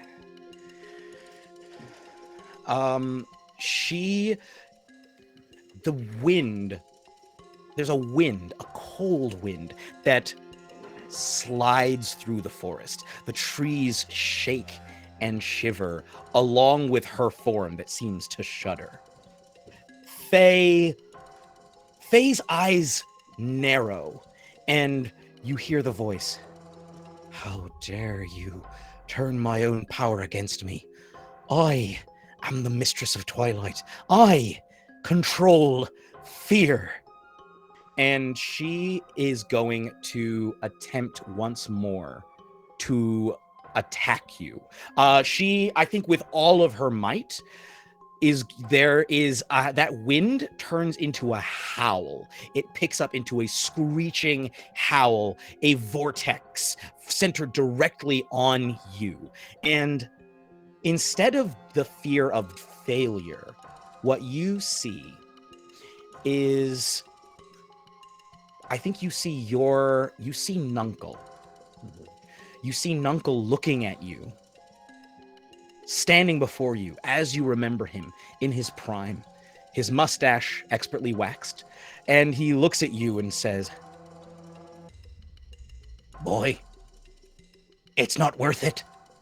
It's not worth what you're doing. You need to stop.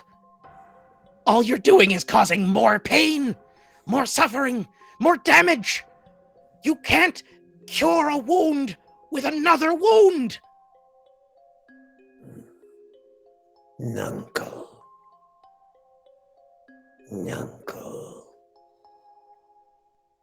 I only saw you show fear once.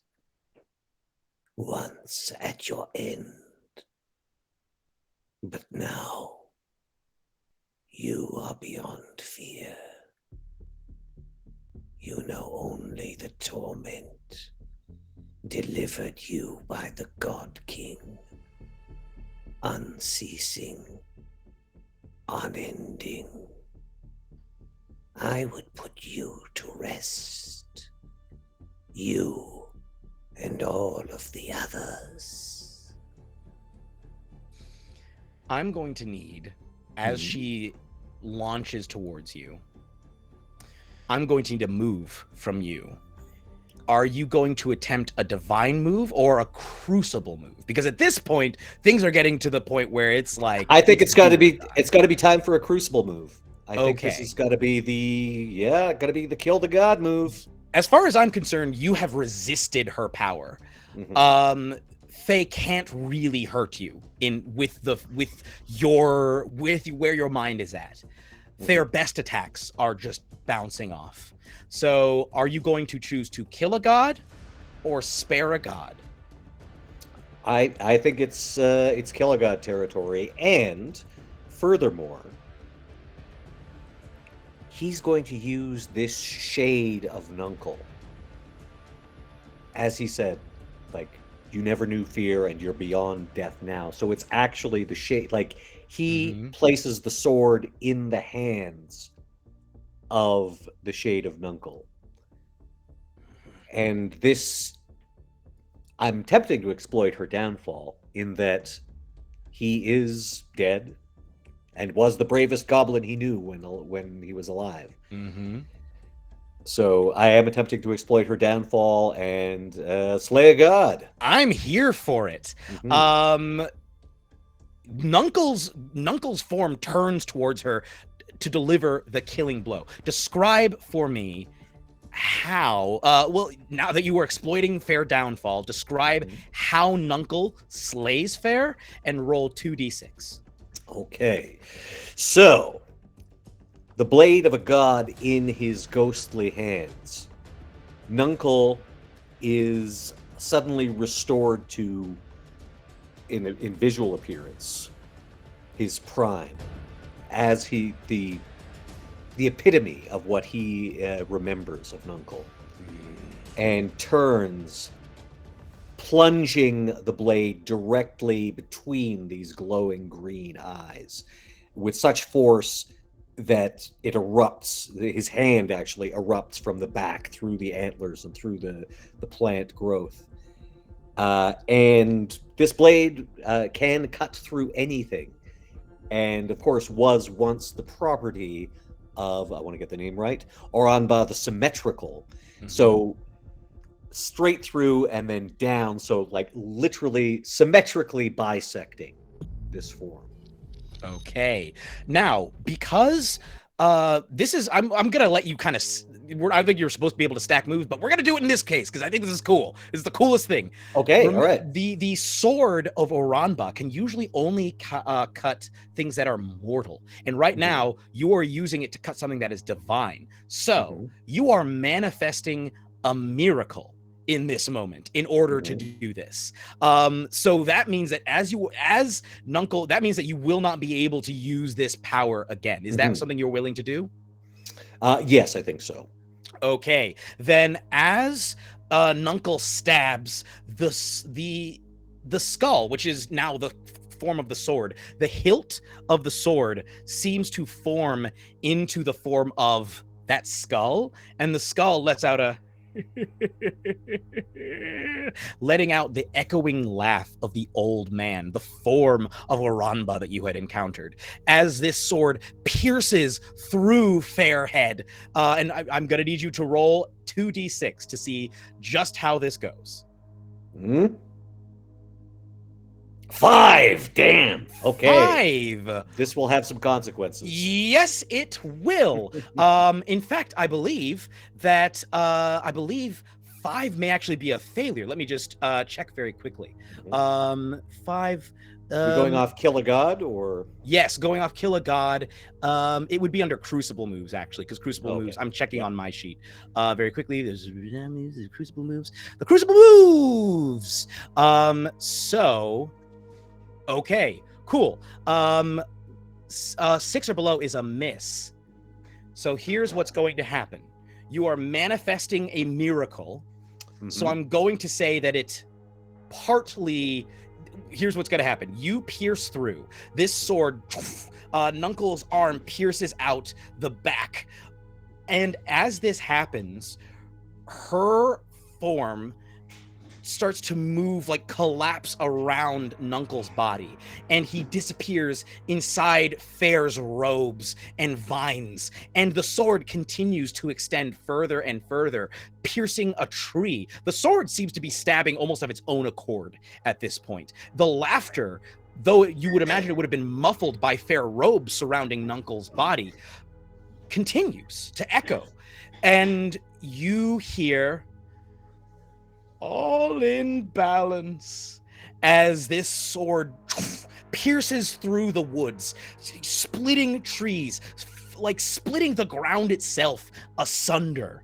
And you and News and Carrion are blown back as this wood starts to crumble and fall apart. You have struck her a severe blow, but Faye is not dead yet. And as Faye rises again, haltingly, with the sword still embedded in Fairhead, Nuncle's shadow is nowhere to be seen. And Faye look at you and say, "You will never destroy this wood. You will never complete your quest." And Nuncle's hand reaches up, draws the sword out of Fairhead, and a corporeal prime Nuncle stands next to her, facing you, no longer a ghost. And Nuncle points his sword at you and says, I told you that it was futile. I told you what you were doing was doing more harm than good. Well, now, I'm going to have to school you, boy. And Nuncle charges. What do you do? Okay. I think that he holds his hands and says, I will not fight you, Nuncle. Then Nuncle charges towards you and slashes down with the sword. And I think there's a moment where we cut to a memory of you in training, when you were with Nuncle as a young boy, a young goblin training with him. And every time he would defeat you, he would disarm you and whip you with his sword. And this time, he has given you, for the first time, a sharp sword to fight him. And he is using a sharp sword for the first time, practicing with a sharp sword. And you dive in, you dart in, back and forth, stabbing away, trying to break through his defenses. And Nuncle, almost without trying, is just effortlessly deflecting all of your strikes until finally he catches your sword with his, in between his sword and his forearm guard, and he wrenches your arm up and forces the sword out of your hand. And with that same stroke, he brings his sword down towards you. And at the last moment, he turns it sideways and slams you in the head with the flat of the blade. And as that happens in your memory, so does it happen in the present day. Nuncle slams you with the flat side of the blade. And you are given a curse. And as this thing strikes your head, you hear, "Thou shalt not rest until thy purpose is complete, until thy task is finished. Thou shalt not rest, thou shalt not know sleep, thou shalt not relax, thou shalt move endlessly, ceaselessly, toil towards thy task." And with that strike, a shockwave echoes out again, and you see Nuncle's eyes one last time as he splits apart, and the wails of the mistress of Twilight as her body is once again torn asunder, and the woods collapse. They collapse into the earth and are drawn into the earth. Trees being pulled into the ground, the corpses of nightmarish beings being drawn into the very earth. A terrible scream, a terrible sight. And as this is happening, a naked, flightless bird rises into the sky, seemingly borne on featherless wings, and calls out, "A doom! A doom! A doom upon us all! The Godkiller stretches forth his hand to grasp it, and we shall all share in its terrible splendor!" And the bird, too, bursts, and the disparate pieces fall to the earth, glowing pieces.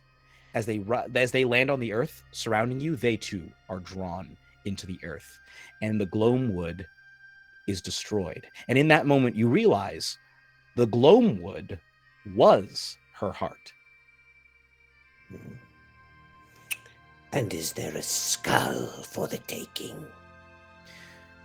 There is a skull with refined elven features. I would say the closest thing, the closest equivalent to the skull would look elven.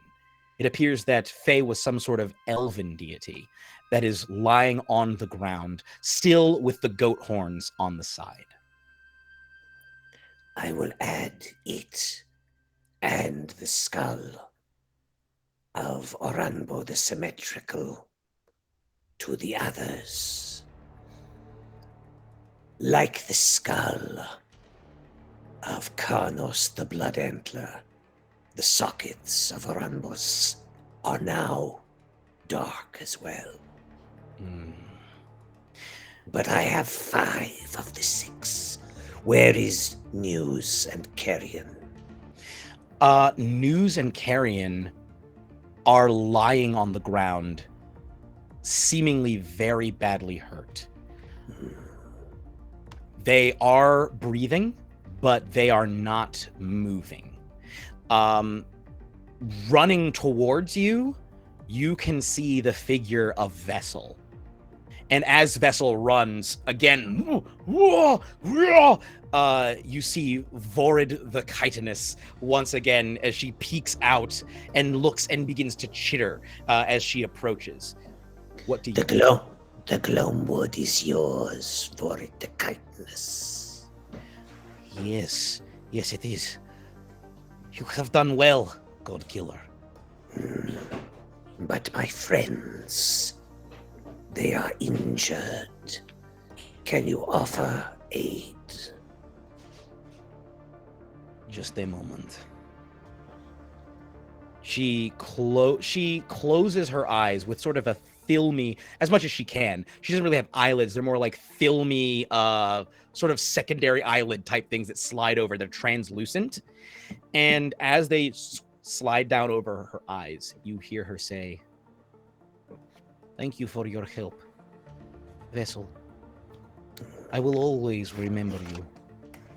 And Vessel's body bursts apart as wings, huge wings, gossamer wings emerge from the now floating, fluttering form of Vorid the Chitinous. And she begins to rise into the air as her great wings raise her up. She looks down and she says, "Thank you, Godkiller. I will aid your friends. Go finish your job." And she flutters over their prone forms, and scales fall from her gossamer wings upon their bodies. And as the scales fall, they dissolve as though they're dissolving into them. And after a moment, both of them start to cough. You hear Carrion say, "I say, that was really something, even as far as what we've experienced so far." My goodness, I swallow a bug. And you see News begin to sort of struggle to her feet, looking. What happened? This, I fear, is where we must part ways, for there shall be no rest for me. I would not have this for you. I see. Well, if we must part ways, then... If you are to travel with me, there will be no sleep, no slacking of pace. She nods, and she reaches out her hand, and she says, "I have faith. No, I know that we will meet again. Do you believe?" I trust that you mean this, but remember that faith is a dangerous thing.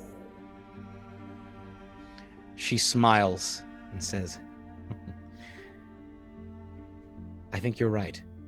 From what I've seen, I really think you're right." And she gives a nod and says, "Fare thee well." Come, Thank you, News. Come, Carrion. Yes. Where to? I do hope we can get out of here as quickly as possible. That can be answered by the mistress of the Gloamwood. You see that Vorid is like rising. There's just like a bag of skin, bones, and organs where poor Vessel once lay. As she rises up, there was like, you could see that she was leaning over him for a moment, and now she rises up, carrying him, like, or what's left of him, as she begins to, with her mandibles, bring it towards her teeth. And her voice once again emits and says, "You have done for me what you said you would. I have done for you what I said I would. Our business is concluded." Indeed it is. And knowing my sole remaining target, there is only one place he can be. Veliki of the Burning, or Kral Vikili of the Burning Shield, a god of the goblins. I will find him in goblin lands. And now, my feet must meet the cobbles. You receive nothing more than a nod as she continues to rise. And as she rises, there is a rustling sound that begins to turn into a skittering sound, as emerging from the ground are millions of insects.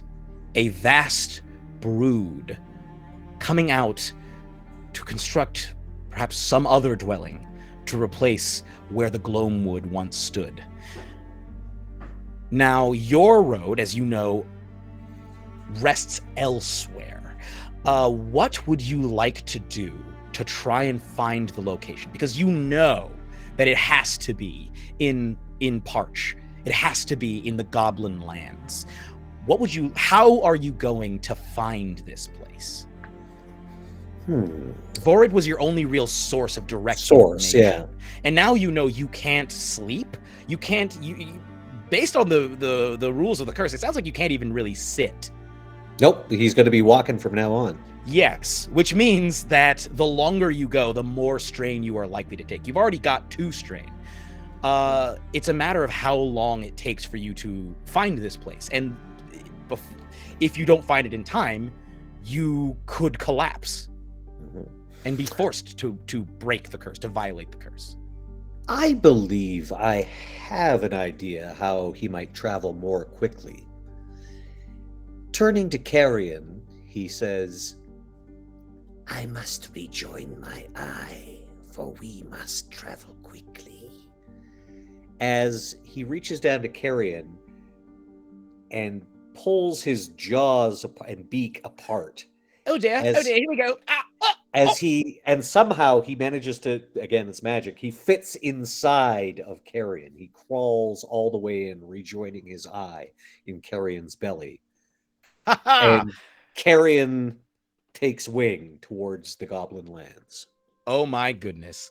I'm not even going to make you roll anything for that. That's just great. A little pair of goblin feet sticking out of Carrion's beak as he's try to throw his head back to get you to slide the rest of the way down. You are inside of Carrion. And I think in order to avoid violating this, you know that you can't stop moving your body. This is one of those, you feel a restlessness inside of you. I think that when he's in Carrion, it's like he's flapping his arms. Oh, even better. Yeah. I love that. So now when Carrion's beak opens, it's not just an eye, but an entire goblin face that peers out over the lands. With two eyes. Yes. Okay. So, I'm thinking that this feels to me figure out a rule for that, Jeremy. Yeah, I'm thinking this I don't know. This strikes me as either connecting with someone because you are trying to connect with yourself, or potentially an impulsive act. This feels like quite a move, possibly a move you've never pulled before. Yes, yeah, because he's never had to worry about not being able to rest before. Yes. Okay, so I'm going to tell you one thing that you didn't notice until now, and then you get to answer one of the 2 questions. It's going to be either what advantage do you seize, or what trouble hits you hard and fast. So, something you did not notice until now. There is a land in Parch that you would have heard of before and probably would have glimpsed. This area of Parch is called Palemore. It is so named because it is what was formerly the largest fjord in all of what was at the time Lush, what is now Parch. And unlike most of Parch, where the calcified vegetation has been broken away, this place is almost completely untouched. And it is known for being a hotbed of not just the calcified plants, but also greenku, the red herb that flowers, the only thing that flowers from these calcified plants. And as you fly, I'm going to say this is something you've never done before. I'm going to go ahead and say you take a strain from this if you're okay with that. I think that's a fair. Sure thing. You, from flying for days on end, because even if it's even if it's faster than walking, this is still multiple days of just constantly flapping and learning how to fly, and not being able to stop at any point.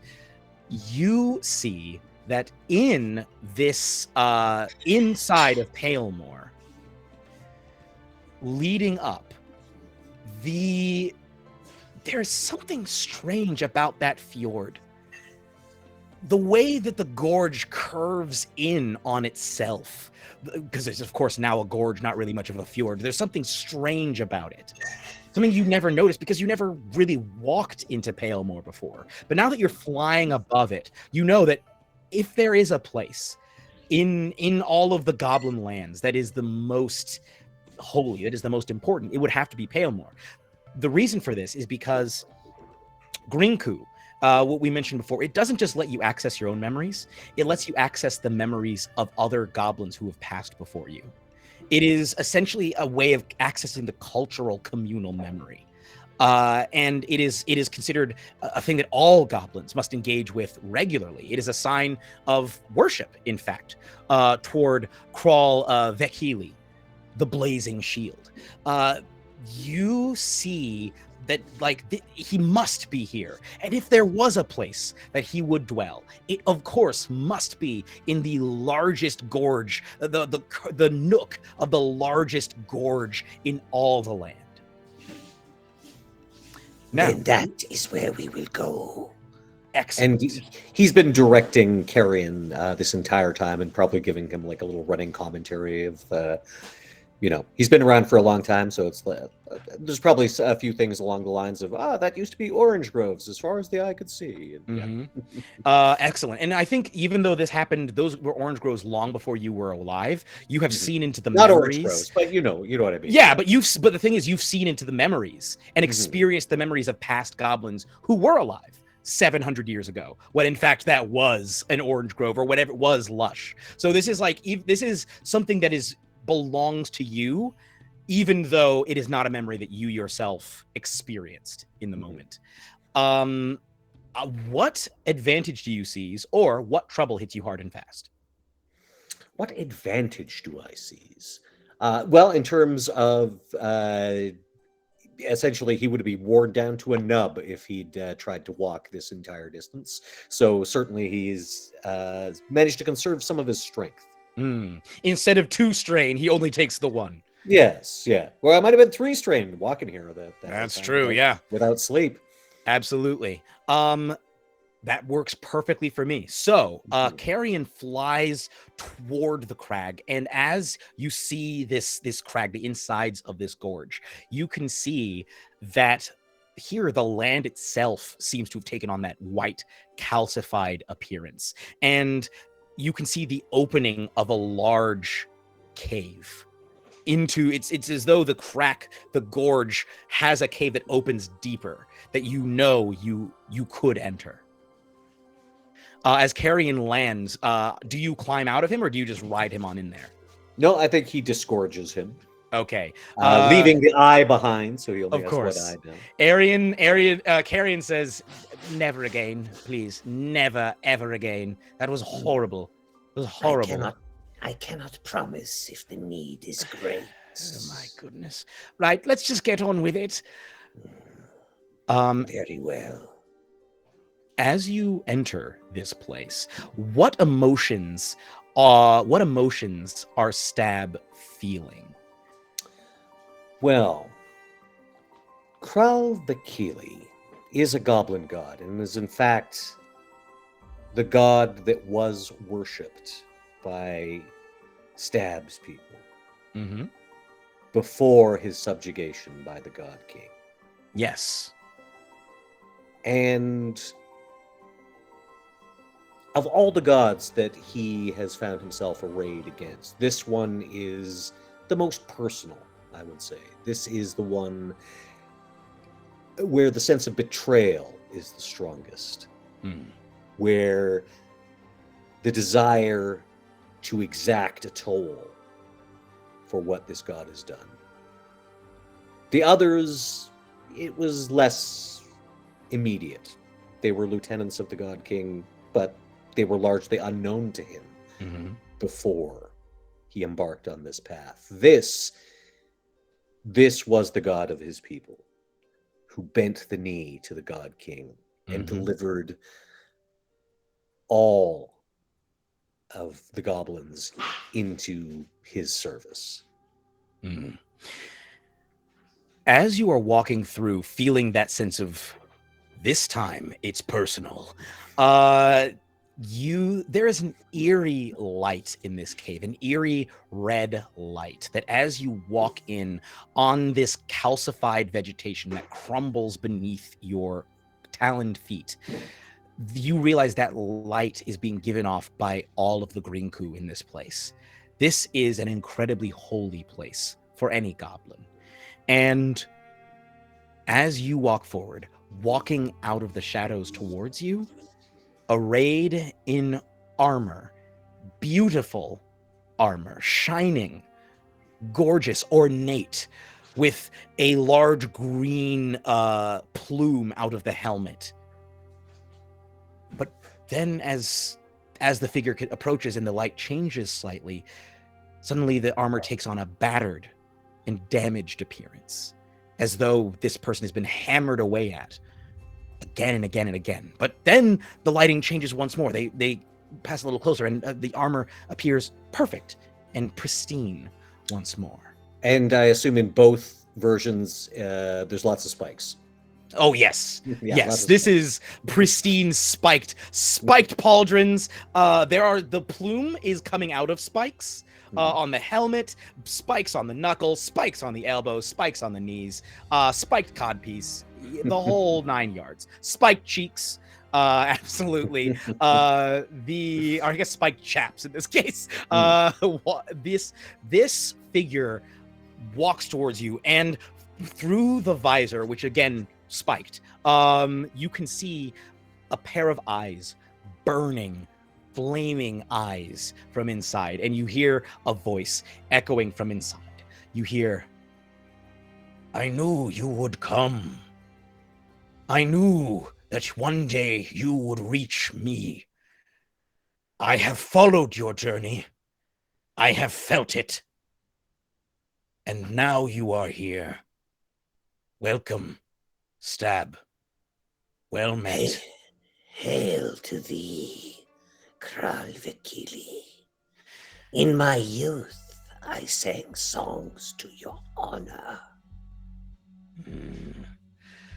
Yes, and you haven't done much singing since then, have you? The songs grew silent when the throats that sang them were cut. Of course. I felt it. Did I always you? feel it. Yes. And did you answer the prayers of your people as they lay dying, as they marched into the maw of war? I did as best I could. As best you could. No doubt, this was your rationalization for submitting to the God King in the first place. You have enacted incredible butchery upon my fellow heralds. Will you pause from your butchery for even a time, so that you may understand why I did what I did? Speak then. I am a god of protection. I am a god of war, but of war of protection. I do not conquer. I do not seek to control. I merely seek to defend. I only care about defending. My only purpose is to defend, to keep goblin kind safe. When the God King came to me, he gave me an ultimatum. Many gods, many pantheons, entire pantheons had already fallen to his service. He already had amassed an army far greater than any that we could muster. And he said to me that if we did not join him, if I did not bend the knee, he would wipe out goblin kind like so many ants before his boot heel. And instead, only most of us had to die, leaving just enough to begin again, to build our numbers so that in another 100 years we might be sacrificed once more upon the altar of the battlefield.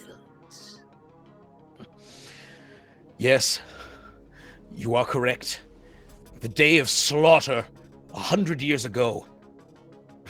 It wasn't even the first time. No, nor will it be the last, unless someone changes things. How? How can you hope to change things? How can you hope to rise against a force like that? I have already claimed 5 of his heralds, and I know of Logos. You hold the final piece I need to end the life, not just of the God King's avatar, but of the God himself. If the protection of the goblins is what you profess to desire, then give yourself to me, and I will do what you could not. I will fulfill your purpose. I will protect the goblins. No more cycles. No more days of slaughter. Merely an end. All right. I think this move would require an audience.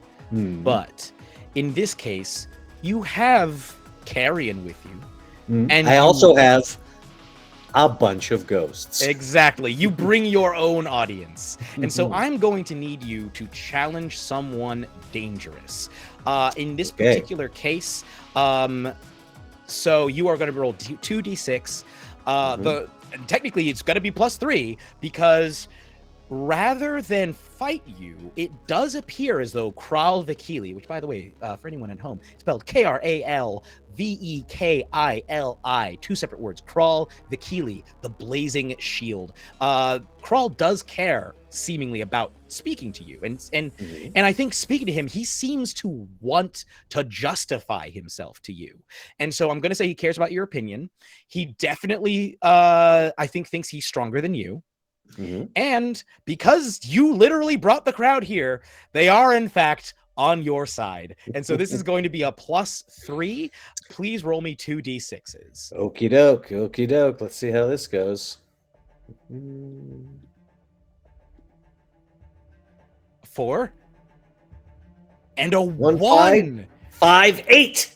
Oh my goodness, an unbroken string of successes. Describe for me how your challenge, on a hit, what happens is he rises to your bait. Describe for me how he does this. Okay, as he is making this pitch, slowly, the god can see fading into view, first one at a time and then in larger numbers, all of the goblins that he failed to protect, all those that fell that day.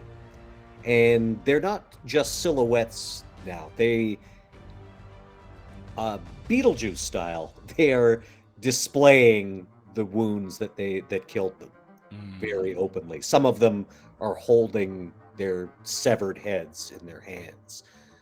Some are little more than burnt skeletons standing there. All of them have mortal wounds. And all of them are looking directly at the god who claims to be a protector.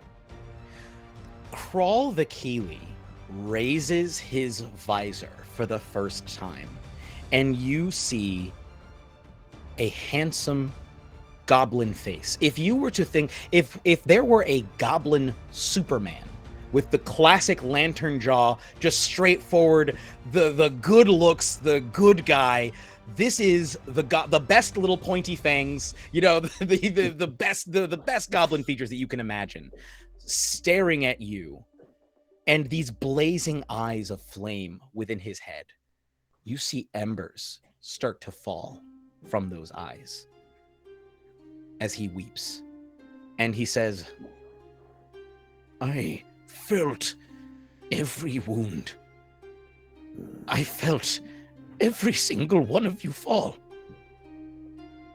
I could feel it as though they happened to my own body. And as the embers are falling and they hit his armor, you see they start to form the wounds of all of those fallen soldiers. And his armor, once again, takes on a battered appearance. And he says, I admit it. I sacrificed you for the good of us all. I made a decision. I did not believe that I could defeat the God King. And so I decided that some surviving was better than none. And so I allowed. But I fear... You cannot defeat him. But I can. Lay down your burden, O Kral Vakili. Give me the last piece of Logos, the divine destroyer. He steps forward and kneels on the ground. He takes a knee. He draws his sword from his scabbard, a beautiful gleaming spike of a sword, and he lays it on the ground. He reaches up, pulls at just underneath his breastplate, and reveals a necklace of a great shield. And he snaps the chain, and the shield grows to full size and is blazing. It comes alight, and he lays the shield on the ground. And he looks up at you, and from his hand, as he extends it, he produces a little grinku flower. Delicate, almost withered, but still clinging to life, as he offers you his heart. What do you do? Do you kill him, or do you spare him? I believe this will be a spare. He's going to spare the god. He's asked for the piece of Logos, and I assume the god's power. And yes, he will spare him. Okay. Then I'm going to need you to describe how you spare him, and then roll me 2d6s. Come.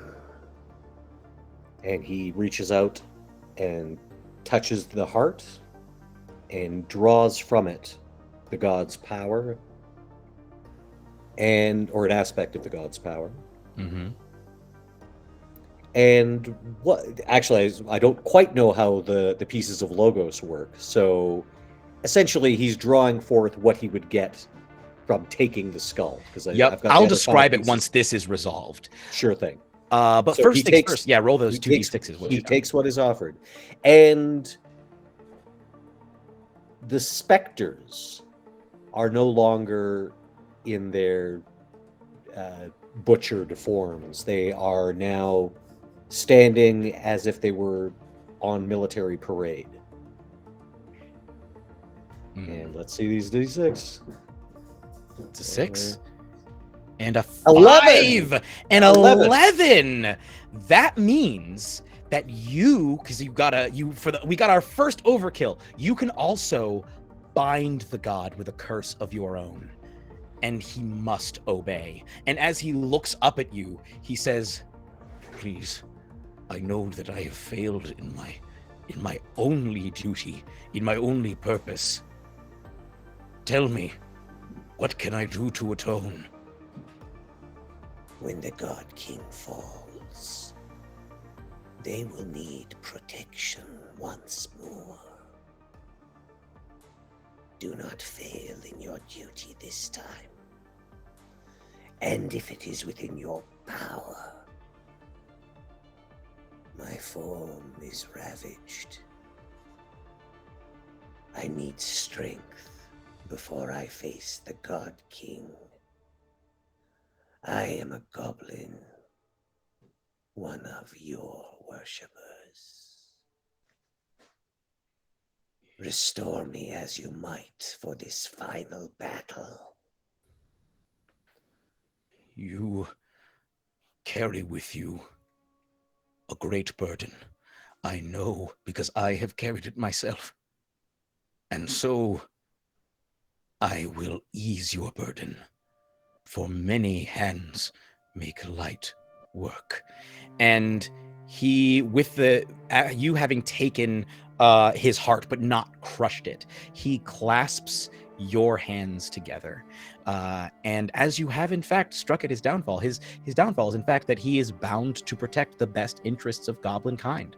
And that if That's what I kind of figured. That's what yes, I was hoping. Yeah. if persuaded, he will in fact sacrifice himself or his authority so that in the best interests of those he protects. And he looks at you and says, you carry with you, all of you, the burden of goblin kind. And as he says this, you start to hear those voices once again. Those voices, the voices of the fallen. As you have traveled, not just the clanking of armor and not just battle cries, but you have heard the cries and the screams and the final words and the begging and the sobbing of those who had fallen. And now, those voices are no longer screaming or crying or begging. They are repeating what he says. And in that moment, you see your shadow drawn in towards you. Your wounds start to heal. But it goes a bit further because this is overkill. Mm-hmm. Your identity is no longer the only one inside this body. The being known as Staab is now truly a host. Because the souls of every single goblin, every single warrior you have brought with you to this place now have joined you as part of the being known as the host. And the being known as Staab is now just one among many, all of whom intend to carry out the quest to slay the God King. We thank you, Kral Vakili. Go with my help. And he raises his shield towards you. And as it burns ever brighter, that flame jumps onto you, onto all of your body. And Host is launched as though a rocket, flaming through the air, a blazing comet headed directly for the headquarters of the God King himself, the great crystalline spire that houses God King Vanderath. And I'm imagining that Carriot is flying behind as quickly as he can, as like this burning goblin comet heads directly for this spire. Would you like to do or say, or even just describe how you arrive there? Oh, sure. I did have a couple of questions for you. Yes. First of all, does that relieve any stress or strain, rather? I'm going to say that for our purposes, what it does is remove, yes, it does in fact remove the strain. I'm going to say it removes another strain. I think you're down to one at this point, but it's like the strain that you had is now basically being shared among all these beings. And so it's the burden is lighter. Cool. So you're down to 2 then, I think. Down to 2, yeah. And then the other question was, of the two gods that I have recently slain, what powers can I access through them? Yes. Okay. So, in regards to Araphane, the power that you can use, sort of the baby version, if you're not trying to perform a miracle, is an illusory representation of someone's fears. You can sort of sense people's fears and try, or you can attempt to sense someone's fear as part of using the power and summon an illusory representation. The miracle version is to summon it corporeally. The real, actual, your greatest exactly. fear. Yeah. Crawls is that the full version of his power is to strike down with the force of every goblin who serves him, including the fallen. I would say the baby version of it is to access the knowledge of every goblin who has ever served him. So it's instead of, you can basically go through what the goblins often refer to as the mind soup, sort of the collective memory that you all share. You can just go through that at will and access the memories of every goblin who has ever served Crawl, including Goblin Mind Palace. Exactly. Yes. Filled with all of the goblins and the communal palace, and you can access ones even from before Crawl bent the knee to the God King. So all of those memories are now open to you, but the full one is the miracle is to strike down with the force of every single one of them. Okay. So as rocketing across the sky, as you mentioned, Carrion is just trying to keep up. And as Carrion sort of valiantly tries to keep up, the host will turn to him. You served Staab well. You will serve us, yes? Yes, of course. I will carry the one known as Staab's eye. And you can see that there's a bit of sadness, as much as a crow's face can show sadness. Carrion feels the loss of Staab into this new collective. This new being, the host, and as Carrion flies behind, yes, I have always wanted to be part of ever since I left with Staab. I've always missed being part of a murder, and, well, it seems as though you are now your own murder. So I would love, if you would allow me, I would humbly request that I be allowed to serve as part of your murder. Yes, appropriate. For murder is the order of the day. The murder of a god. You can see in that moment, I think, a bit of the divine power that Carrion has sort of received, because Carrion is fed on a few of these gods. I think Carrion starts to sort of grow, and I think off of the edge of his wings, flames spurt. And it's like a little bit of your divinity is imparted to him as he just rockets behind you. Yes, we will slay the God King once and for all, and we shall feast upon his corpse. It shall be so.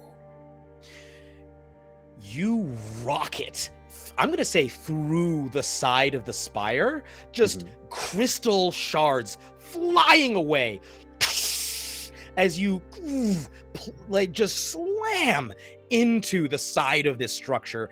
And is this a superhero pose moment? Oh, superhero landing? Superhero landing? Yeah, let's go superhero landing. All right.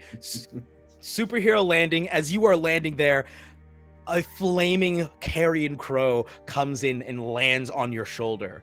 And you rise with the power of every goblin who has ever fallen in the service of Crawl Vakili. And before you, inside of this spire, is blackness, ever shifting blackness, an unending shadow that seems to be as deep, in fact, deeper than you can possibly fathom. And from inside of this shifting black mass, you hear, well, I was wondering when you would make it here to pay me a little visit. And stepping out of the shadows is a tall, slender, lithe form, almost fully nude, except for some black shadows which occasionally enshroud various parts of his body as they shift over him. He strides forward. Beautiful. The word is beautiful, not even handsome.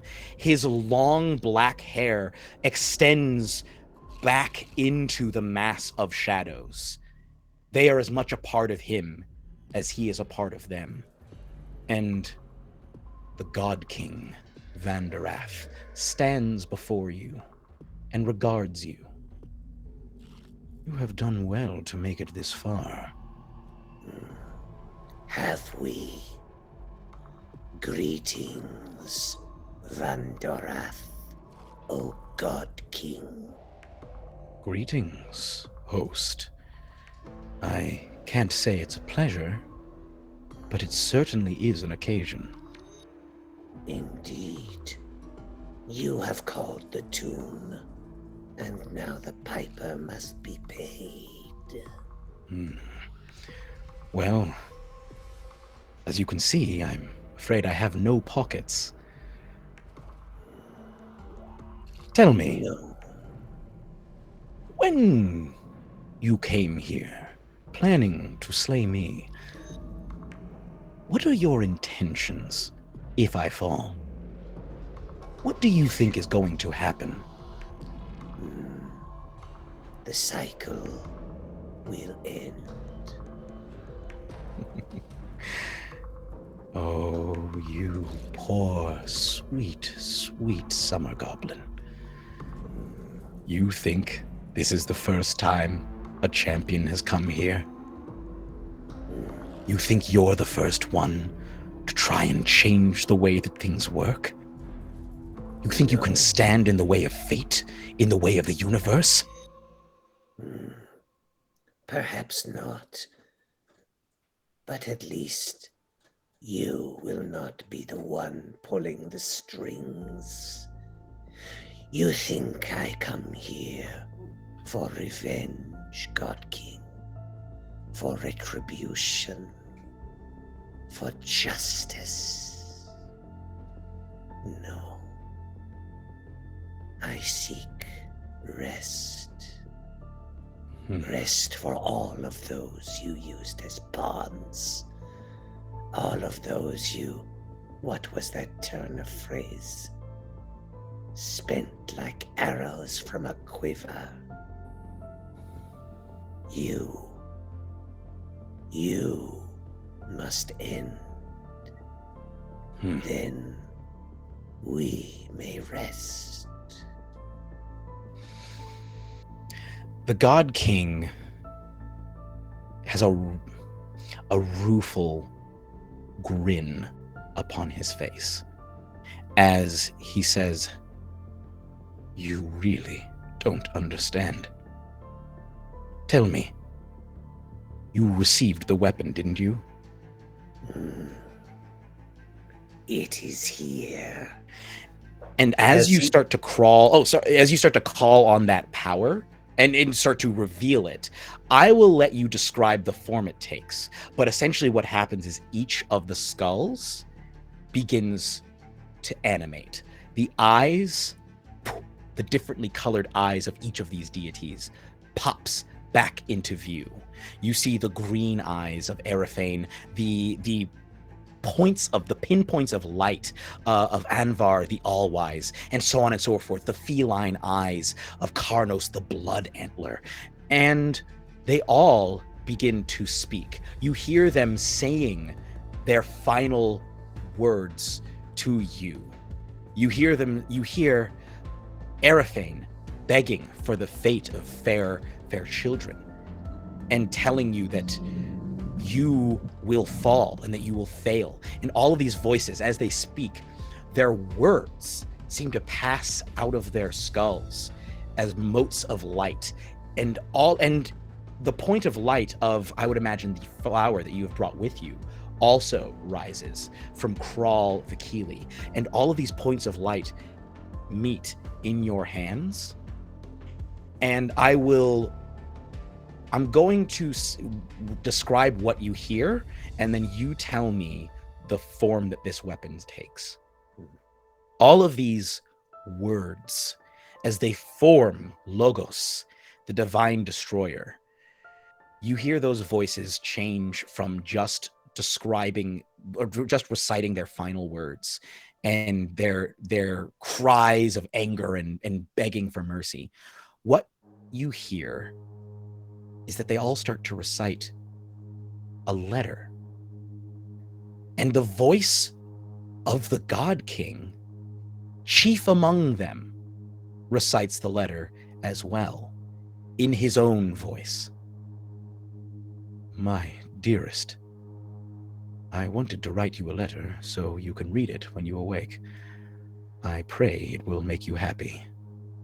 Every morning when I leave our home and travel down the road, it feels as though I've left something of myself behind. The further from you I walk, the worse it grows. I greet Farmer Cassidy, squinting from the sun's reflection on the morning dew, and inside, I ache for you. The further I go from you, the worse it grows. A hunger so deep and vital that it threatens to consume me. I know the feeling will be with me until the afternoon, when I walk back down the road, the day's work done, and am finally, blessedly, reunited with you. You. Your beauty is overwhelming, a void into which I cannot help but fall. Indeed, I cast myself willingly into your endless embrace, sinking ever deeper into your majesty. I am whole when I'm with you. My dearest, I give all of myself to you, forever, for that is what you deserve. I pray you will give of yourself to me as well. Never leave me, dearest. You are my world, and I will cast the very stars from heaven to keep you safe. Yours always. And as the voice finishes reciting, what weapon appears in the host's hands?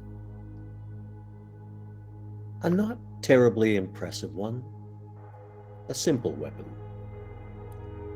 The dirk that he wielded on the battlefield as a young goblin soldier in the army of the God King. Fitting, I think. The lowest of the low strikes down the God King. And this letter I heard. Who is your beloved? If not, Machek the Radiant, no. As you say this, stepping out from the shadows, broad shoulders, still wearing her traveling cloak, is News. News, as she walks forward, then begins to shrink, begins to widen. Her hips broaden, her shoulders narrow. She takes on elven features, as standing before you is Bright, still wearing the scholarly clothes, with glasses of crystal, the same crystal that make up the spire that you're currently standing in. And then those dispassionate eyes, as the lenses seem to grow, to become a lens through which to view the entire form.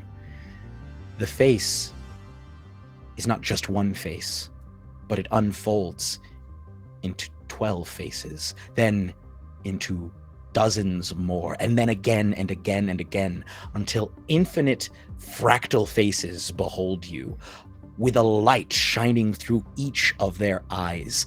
These faces more like dispassionate masks gazing at you. You see hands extending and again unfolding, infinite hands, as Machek the Radiant joins the God King before you. Then it was you. You who saved me all those years ago. To strike down your foe. I think not, for here you stand together and do not come to blows. Not enemies, I think, but lovers, yes. The voice emerges, infinite voices all forming one sentence. Once upon a time, yes. Now, much more than that, and yet much less. I saved you, I preserved you, and I watched over you, because what you are is inevitable. The God King steps forward and says, I told you, you're not the first. And I think in that moment, out of the darkness, through the fractal radiant screen, you see a vision of a much younger and altogether less divine God King, the Vanderath, fighting against an array of deities that you do not recognize. You see, as he fights these deities, you see him cradling the body of one that he loves, one who lies before him. Into one he poured his whole world. And he rages against these gods. He manifests stars falling from the sky to destroy them. And at the end, when he has stopped the cycle, there are thrones empty. Thrones that must be filled. He steps forward, assumes one, and the one into which he poured himself, into which he poured his world, assumes the other. And I think through that, you then see a vision of past God killers. One after another, succeeding in their goals, and then taking their place as the new head. Always two, light and dark. Always opposed, never-ending contrast, never-ending conflict.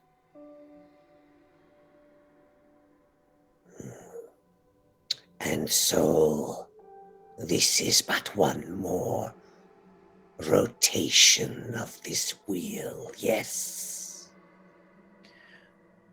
You see that the God King casts his eyes downward and nods, just as all of the dispassionate faces also seem to bow slightly as a yes from both of them.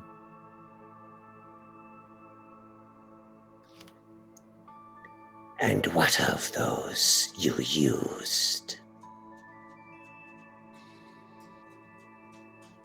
Do you wish for their return? I wish for them to rest. I wish for this to stop. We wish for this to end. Well then, come, Godkiller. See if you can't do what has never been done before. And the two of them prepare to attack. Are the thrones you mentioned visible? They are visible in the memory through this fractal. And I will say that they appear to be like, you don't just see them sitting on those thrones in the memory, you now see a visual representation of those thrones. It's possible that they are there, that piercing through these two means you can access those symbols of the binary that has been ruling this world all along. Okay. And that, I think, has got to be my target. If we want to end this cycle, don't go for the god, go for the thrones. Okay. What are you going to do? Well, I know that I don't actually have my divinity activated now, but for this to end in any other way, I mean, have my pain I think that they just told you that your entire goal was good. futile, and I think it's fair to say that this is absolutely slandering your purpose, and slandering and even mocking your pain to a degree, showing that it is just one of many. Then definitely it's going to be unleashing the ghostly horde upon these thrones. And any other power I can. He's giving it all up. He's leaving it all on the field. And if this will result in his own destruction, that's fine too. Okay. So yeah, this is basically a leave it all on the field attack on the thrones, because I think attacking the gods is just going to start this cycle anew with him as a participant. So yes, that is going to be what, or rather with them as a participant, because they are now multiple. There are a lot of them. So let's, I'm just trying to miracle. Is it a miracle or is it? You know what? Let's divinity. A miracle. This is going to be, you can resolve, because you're unleashing your divinity, you automatically get to resolve this as a hit. So you tell me how you manifest what remaining powers you have, as well as the army that now is you. How you do this? The body that they're inhabiting throws its head back, and you hear this multitude of voices speaking in unison, saying, and they're goblin voices, obviously. No gods, no kings, no thrones. As the full, it's basically like goblin railgun. All these ghosts being fired at it. Goblin railgun that's also a machine gun. Yes, and these goblins throw, and I imagine a horn goes up and a battle cry, but not a battle cry for the God King, a battle cry for goblin kind.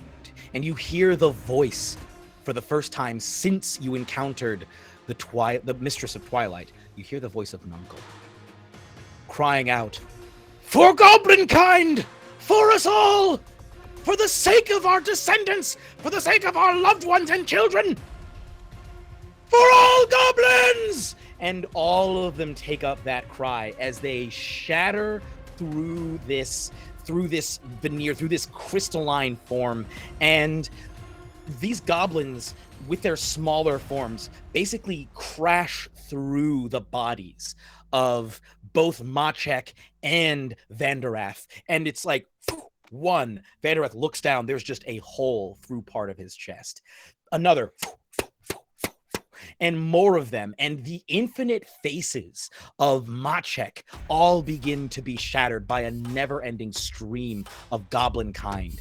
And it is not long before the goblin force completely overwhelms these two. But the task is not done. All of you can see the goal as you pierce through these gods with the divine destroyer piercing straight through them. You feel that you can continue to push, but this is an incredible strain. I'm going to say that in order for you to destroy these thrones, you are going to have to take on, all of you, your 5th strains. Went down to 2, but I'm going to say this is a cost of 3. Yeah, gladly taking the 5th strain, and basically, just trying to go nuclear, essentially. Describe for me how you destroy these thrones. The thrones are being they're shattered and cracked by this onslaught of ghosts, and then the physical body, the one that was once stabbed, runs forward, holding the dirk above his head, does the huge leap, clearing the entire chamber, and drives the dirk, Logos, the divine destroyer, through the thrones. Now, as you pierce through, it's almost as though reality itself is pushed down and folds around the point of your blade. As you drive it ever deeper, you can feel something about to give. And with the last bit of effort in your little body, Staab, surrounded by your murderous host, you pierce through. You feel blessed relief. And reality unwinds. I need for you to decide, are you going to succumb to the strain or persevere? I am going to rest has been his entire objective. Rest not just for all the host, which is now part of him, but also for Staab himself. And also he's suffering under the death curse of a god that he cannot rest until this is completed. So let's go. He's going to succumb, and just as I say, let's go smart bomb on this. As you feel yourself, you feel that choice. You could try and cling to life, but instead you simply allow it to slip from you, from all of you, and rest. Staab, your consciousness emerges once more, and you see Nuncle walking towards you, and he takes your hand and says, "Well done. You've done good, little one," and claps you on the shoulder. And he is once again in his prime. It's the Nuncle that you had summoned. That idea of him at his best. And he smiles at you, tears running down into his mustache as his chest swells with pride, even visible behind his spiky breastplate. And he says, "Come on. Let's go rest." Indeed.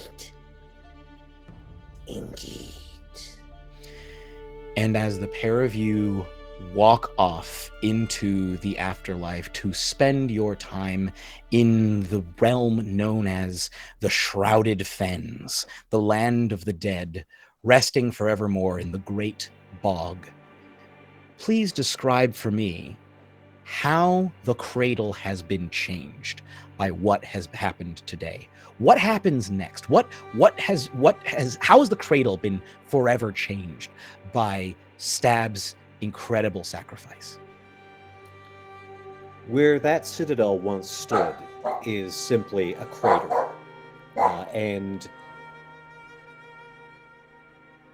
Sorry, we're getting a little bit of commentary from canine commentary. And the walls of it's basically just smooth glass, like someone took a scoop out of the earth. And on the borders between the lands of light and darkness, you can see it already. They're beginning to merge into each other. There's no longer this demarcation line. The crystalline plant life and the blasted rocky outcroppings are beginning to sprout, small outgrowths. And in the lands of light, it's no longer this almost cartoonish, picturesque, beautiful setting. It's got flaws now. The two worlds blended together without this cycle continuing, without the yoke of the gods. And I think that is where we're gonna end it. Thank you so much for tuning in for this session of Godkiller. Thank you so much, Mark. That was amazing. Connie's back. Connie, Hello, take Connie. it away. I'm back. I am stunned and I'm speechless. I am both stunned and I am speechless. So if the two of you want to take a moment to introduce yourselves as I gather myself from that, please, I toss the ball back in your court. Oh, please, Mark, after that incredible ending narration, please go ahead and give yourself an introduction, and I'll go after Hello, you. I've been Mark Meer. Hello, and a great pleasure playing Godkiller. Very fun system. I really enjoy the RPGs that have a more narrative bent and are more collaborative, like really leaning into the collaborative storytelling aspect. And this certainly does that. And Jeremy, it was a great pleasure to get to tell that story with you.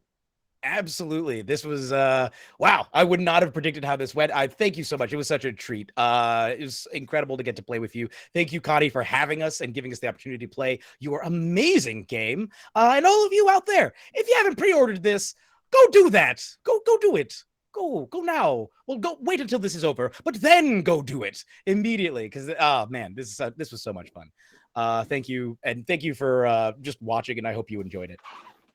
Yeah, absolutely. Yeah, that's 100% to that. The two of you were incredible. My mind is blown. Like the twists from you, Jeremy, and like the acting and the performance from you, Mark. Like there were so many killer lines. I like lost track after like the 5th or 6th one that Mark, you would just pluck out of the ether and say the most badass thing ever. And like I would be sitting there like, what the hell? That was so cool. And Jeremy, like the twist at the end of this like never-ending cycle of the battle between good and evil, because like from the very first flashback that you set up of like, oh, this is a clash between like the quote-unquote good guys, right, and the quote-unquote bad guys, and like upending that kind of on its head and interrogating it a little bit, deconstructing it by the end. That was beautiful. So yes, y'all should follow Mark and Jeremy online using the ! Godkiller command. You can find their Twitter handles. Both of these incredible actors, performers, artists, creatives in TTRPGs, voice acting, and beyond. So follow their stuff, listen to their incredible pieces of work, and tune into their art and support their art in any way you can. And please do show up for them because, wow, what an incredible performance for both Mark and Jeremy. So to the rest of our audience, thank you for tuning into the Kingslayer. Again, a truly incredible game with a darkly realized world with creeping horrors, these complicated and layered characters, and an amazing performance from both of our god and our Godkiller tonight. So as we mentioned at the beginning of the stream, we have one shot left of Godkiller that's airing next weekend, Saturday, May 20th. This will be our very last one shot featuring Katie May as God and Lyrica as the Godkiller, the GM and one of the players on Death to Divinity, which is such a fitting series title and makes a lot of sense to be our capstone for the stream series. We've also been releasing our podcast mini-series of Godkiller First Blood wherever you pod your casts, which is a delightful phrase I stole from 3 Black Halflings. Thank you, Jeremy. With podcast episodes dropping every Tuesday and Thursday. So you can join myself as God for that and see Thomas as the Godkiller as we delve deep into the game and the system in the 16-part podcast exclusive mini-series. And of course, a massive thank you to our sponsors for this one-shot mini-series as always, Roll App, which we're playing on tonight, Magpie Games, who helped develop the Ashcan to the state that it's currently in, and Start Playing Games. Thank you all so much for tuning in tonight. We're going to see you next week, same time, same place. In the meantime, let's stick around for the raid. We're actually going to be raiding Death to Divinity right now. They're literally streaming right now. So I'm going to raid OK Katie May. There we go. Use the raid command in chat. Tell them that Transplanter sent you and that we're excited for their session on Saturday. And in the meantime, hang tight. Tell your friends about this VOD and tell them to check it out. And we will see you next weekend. Goodbye.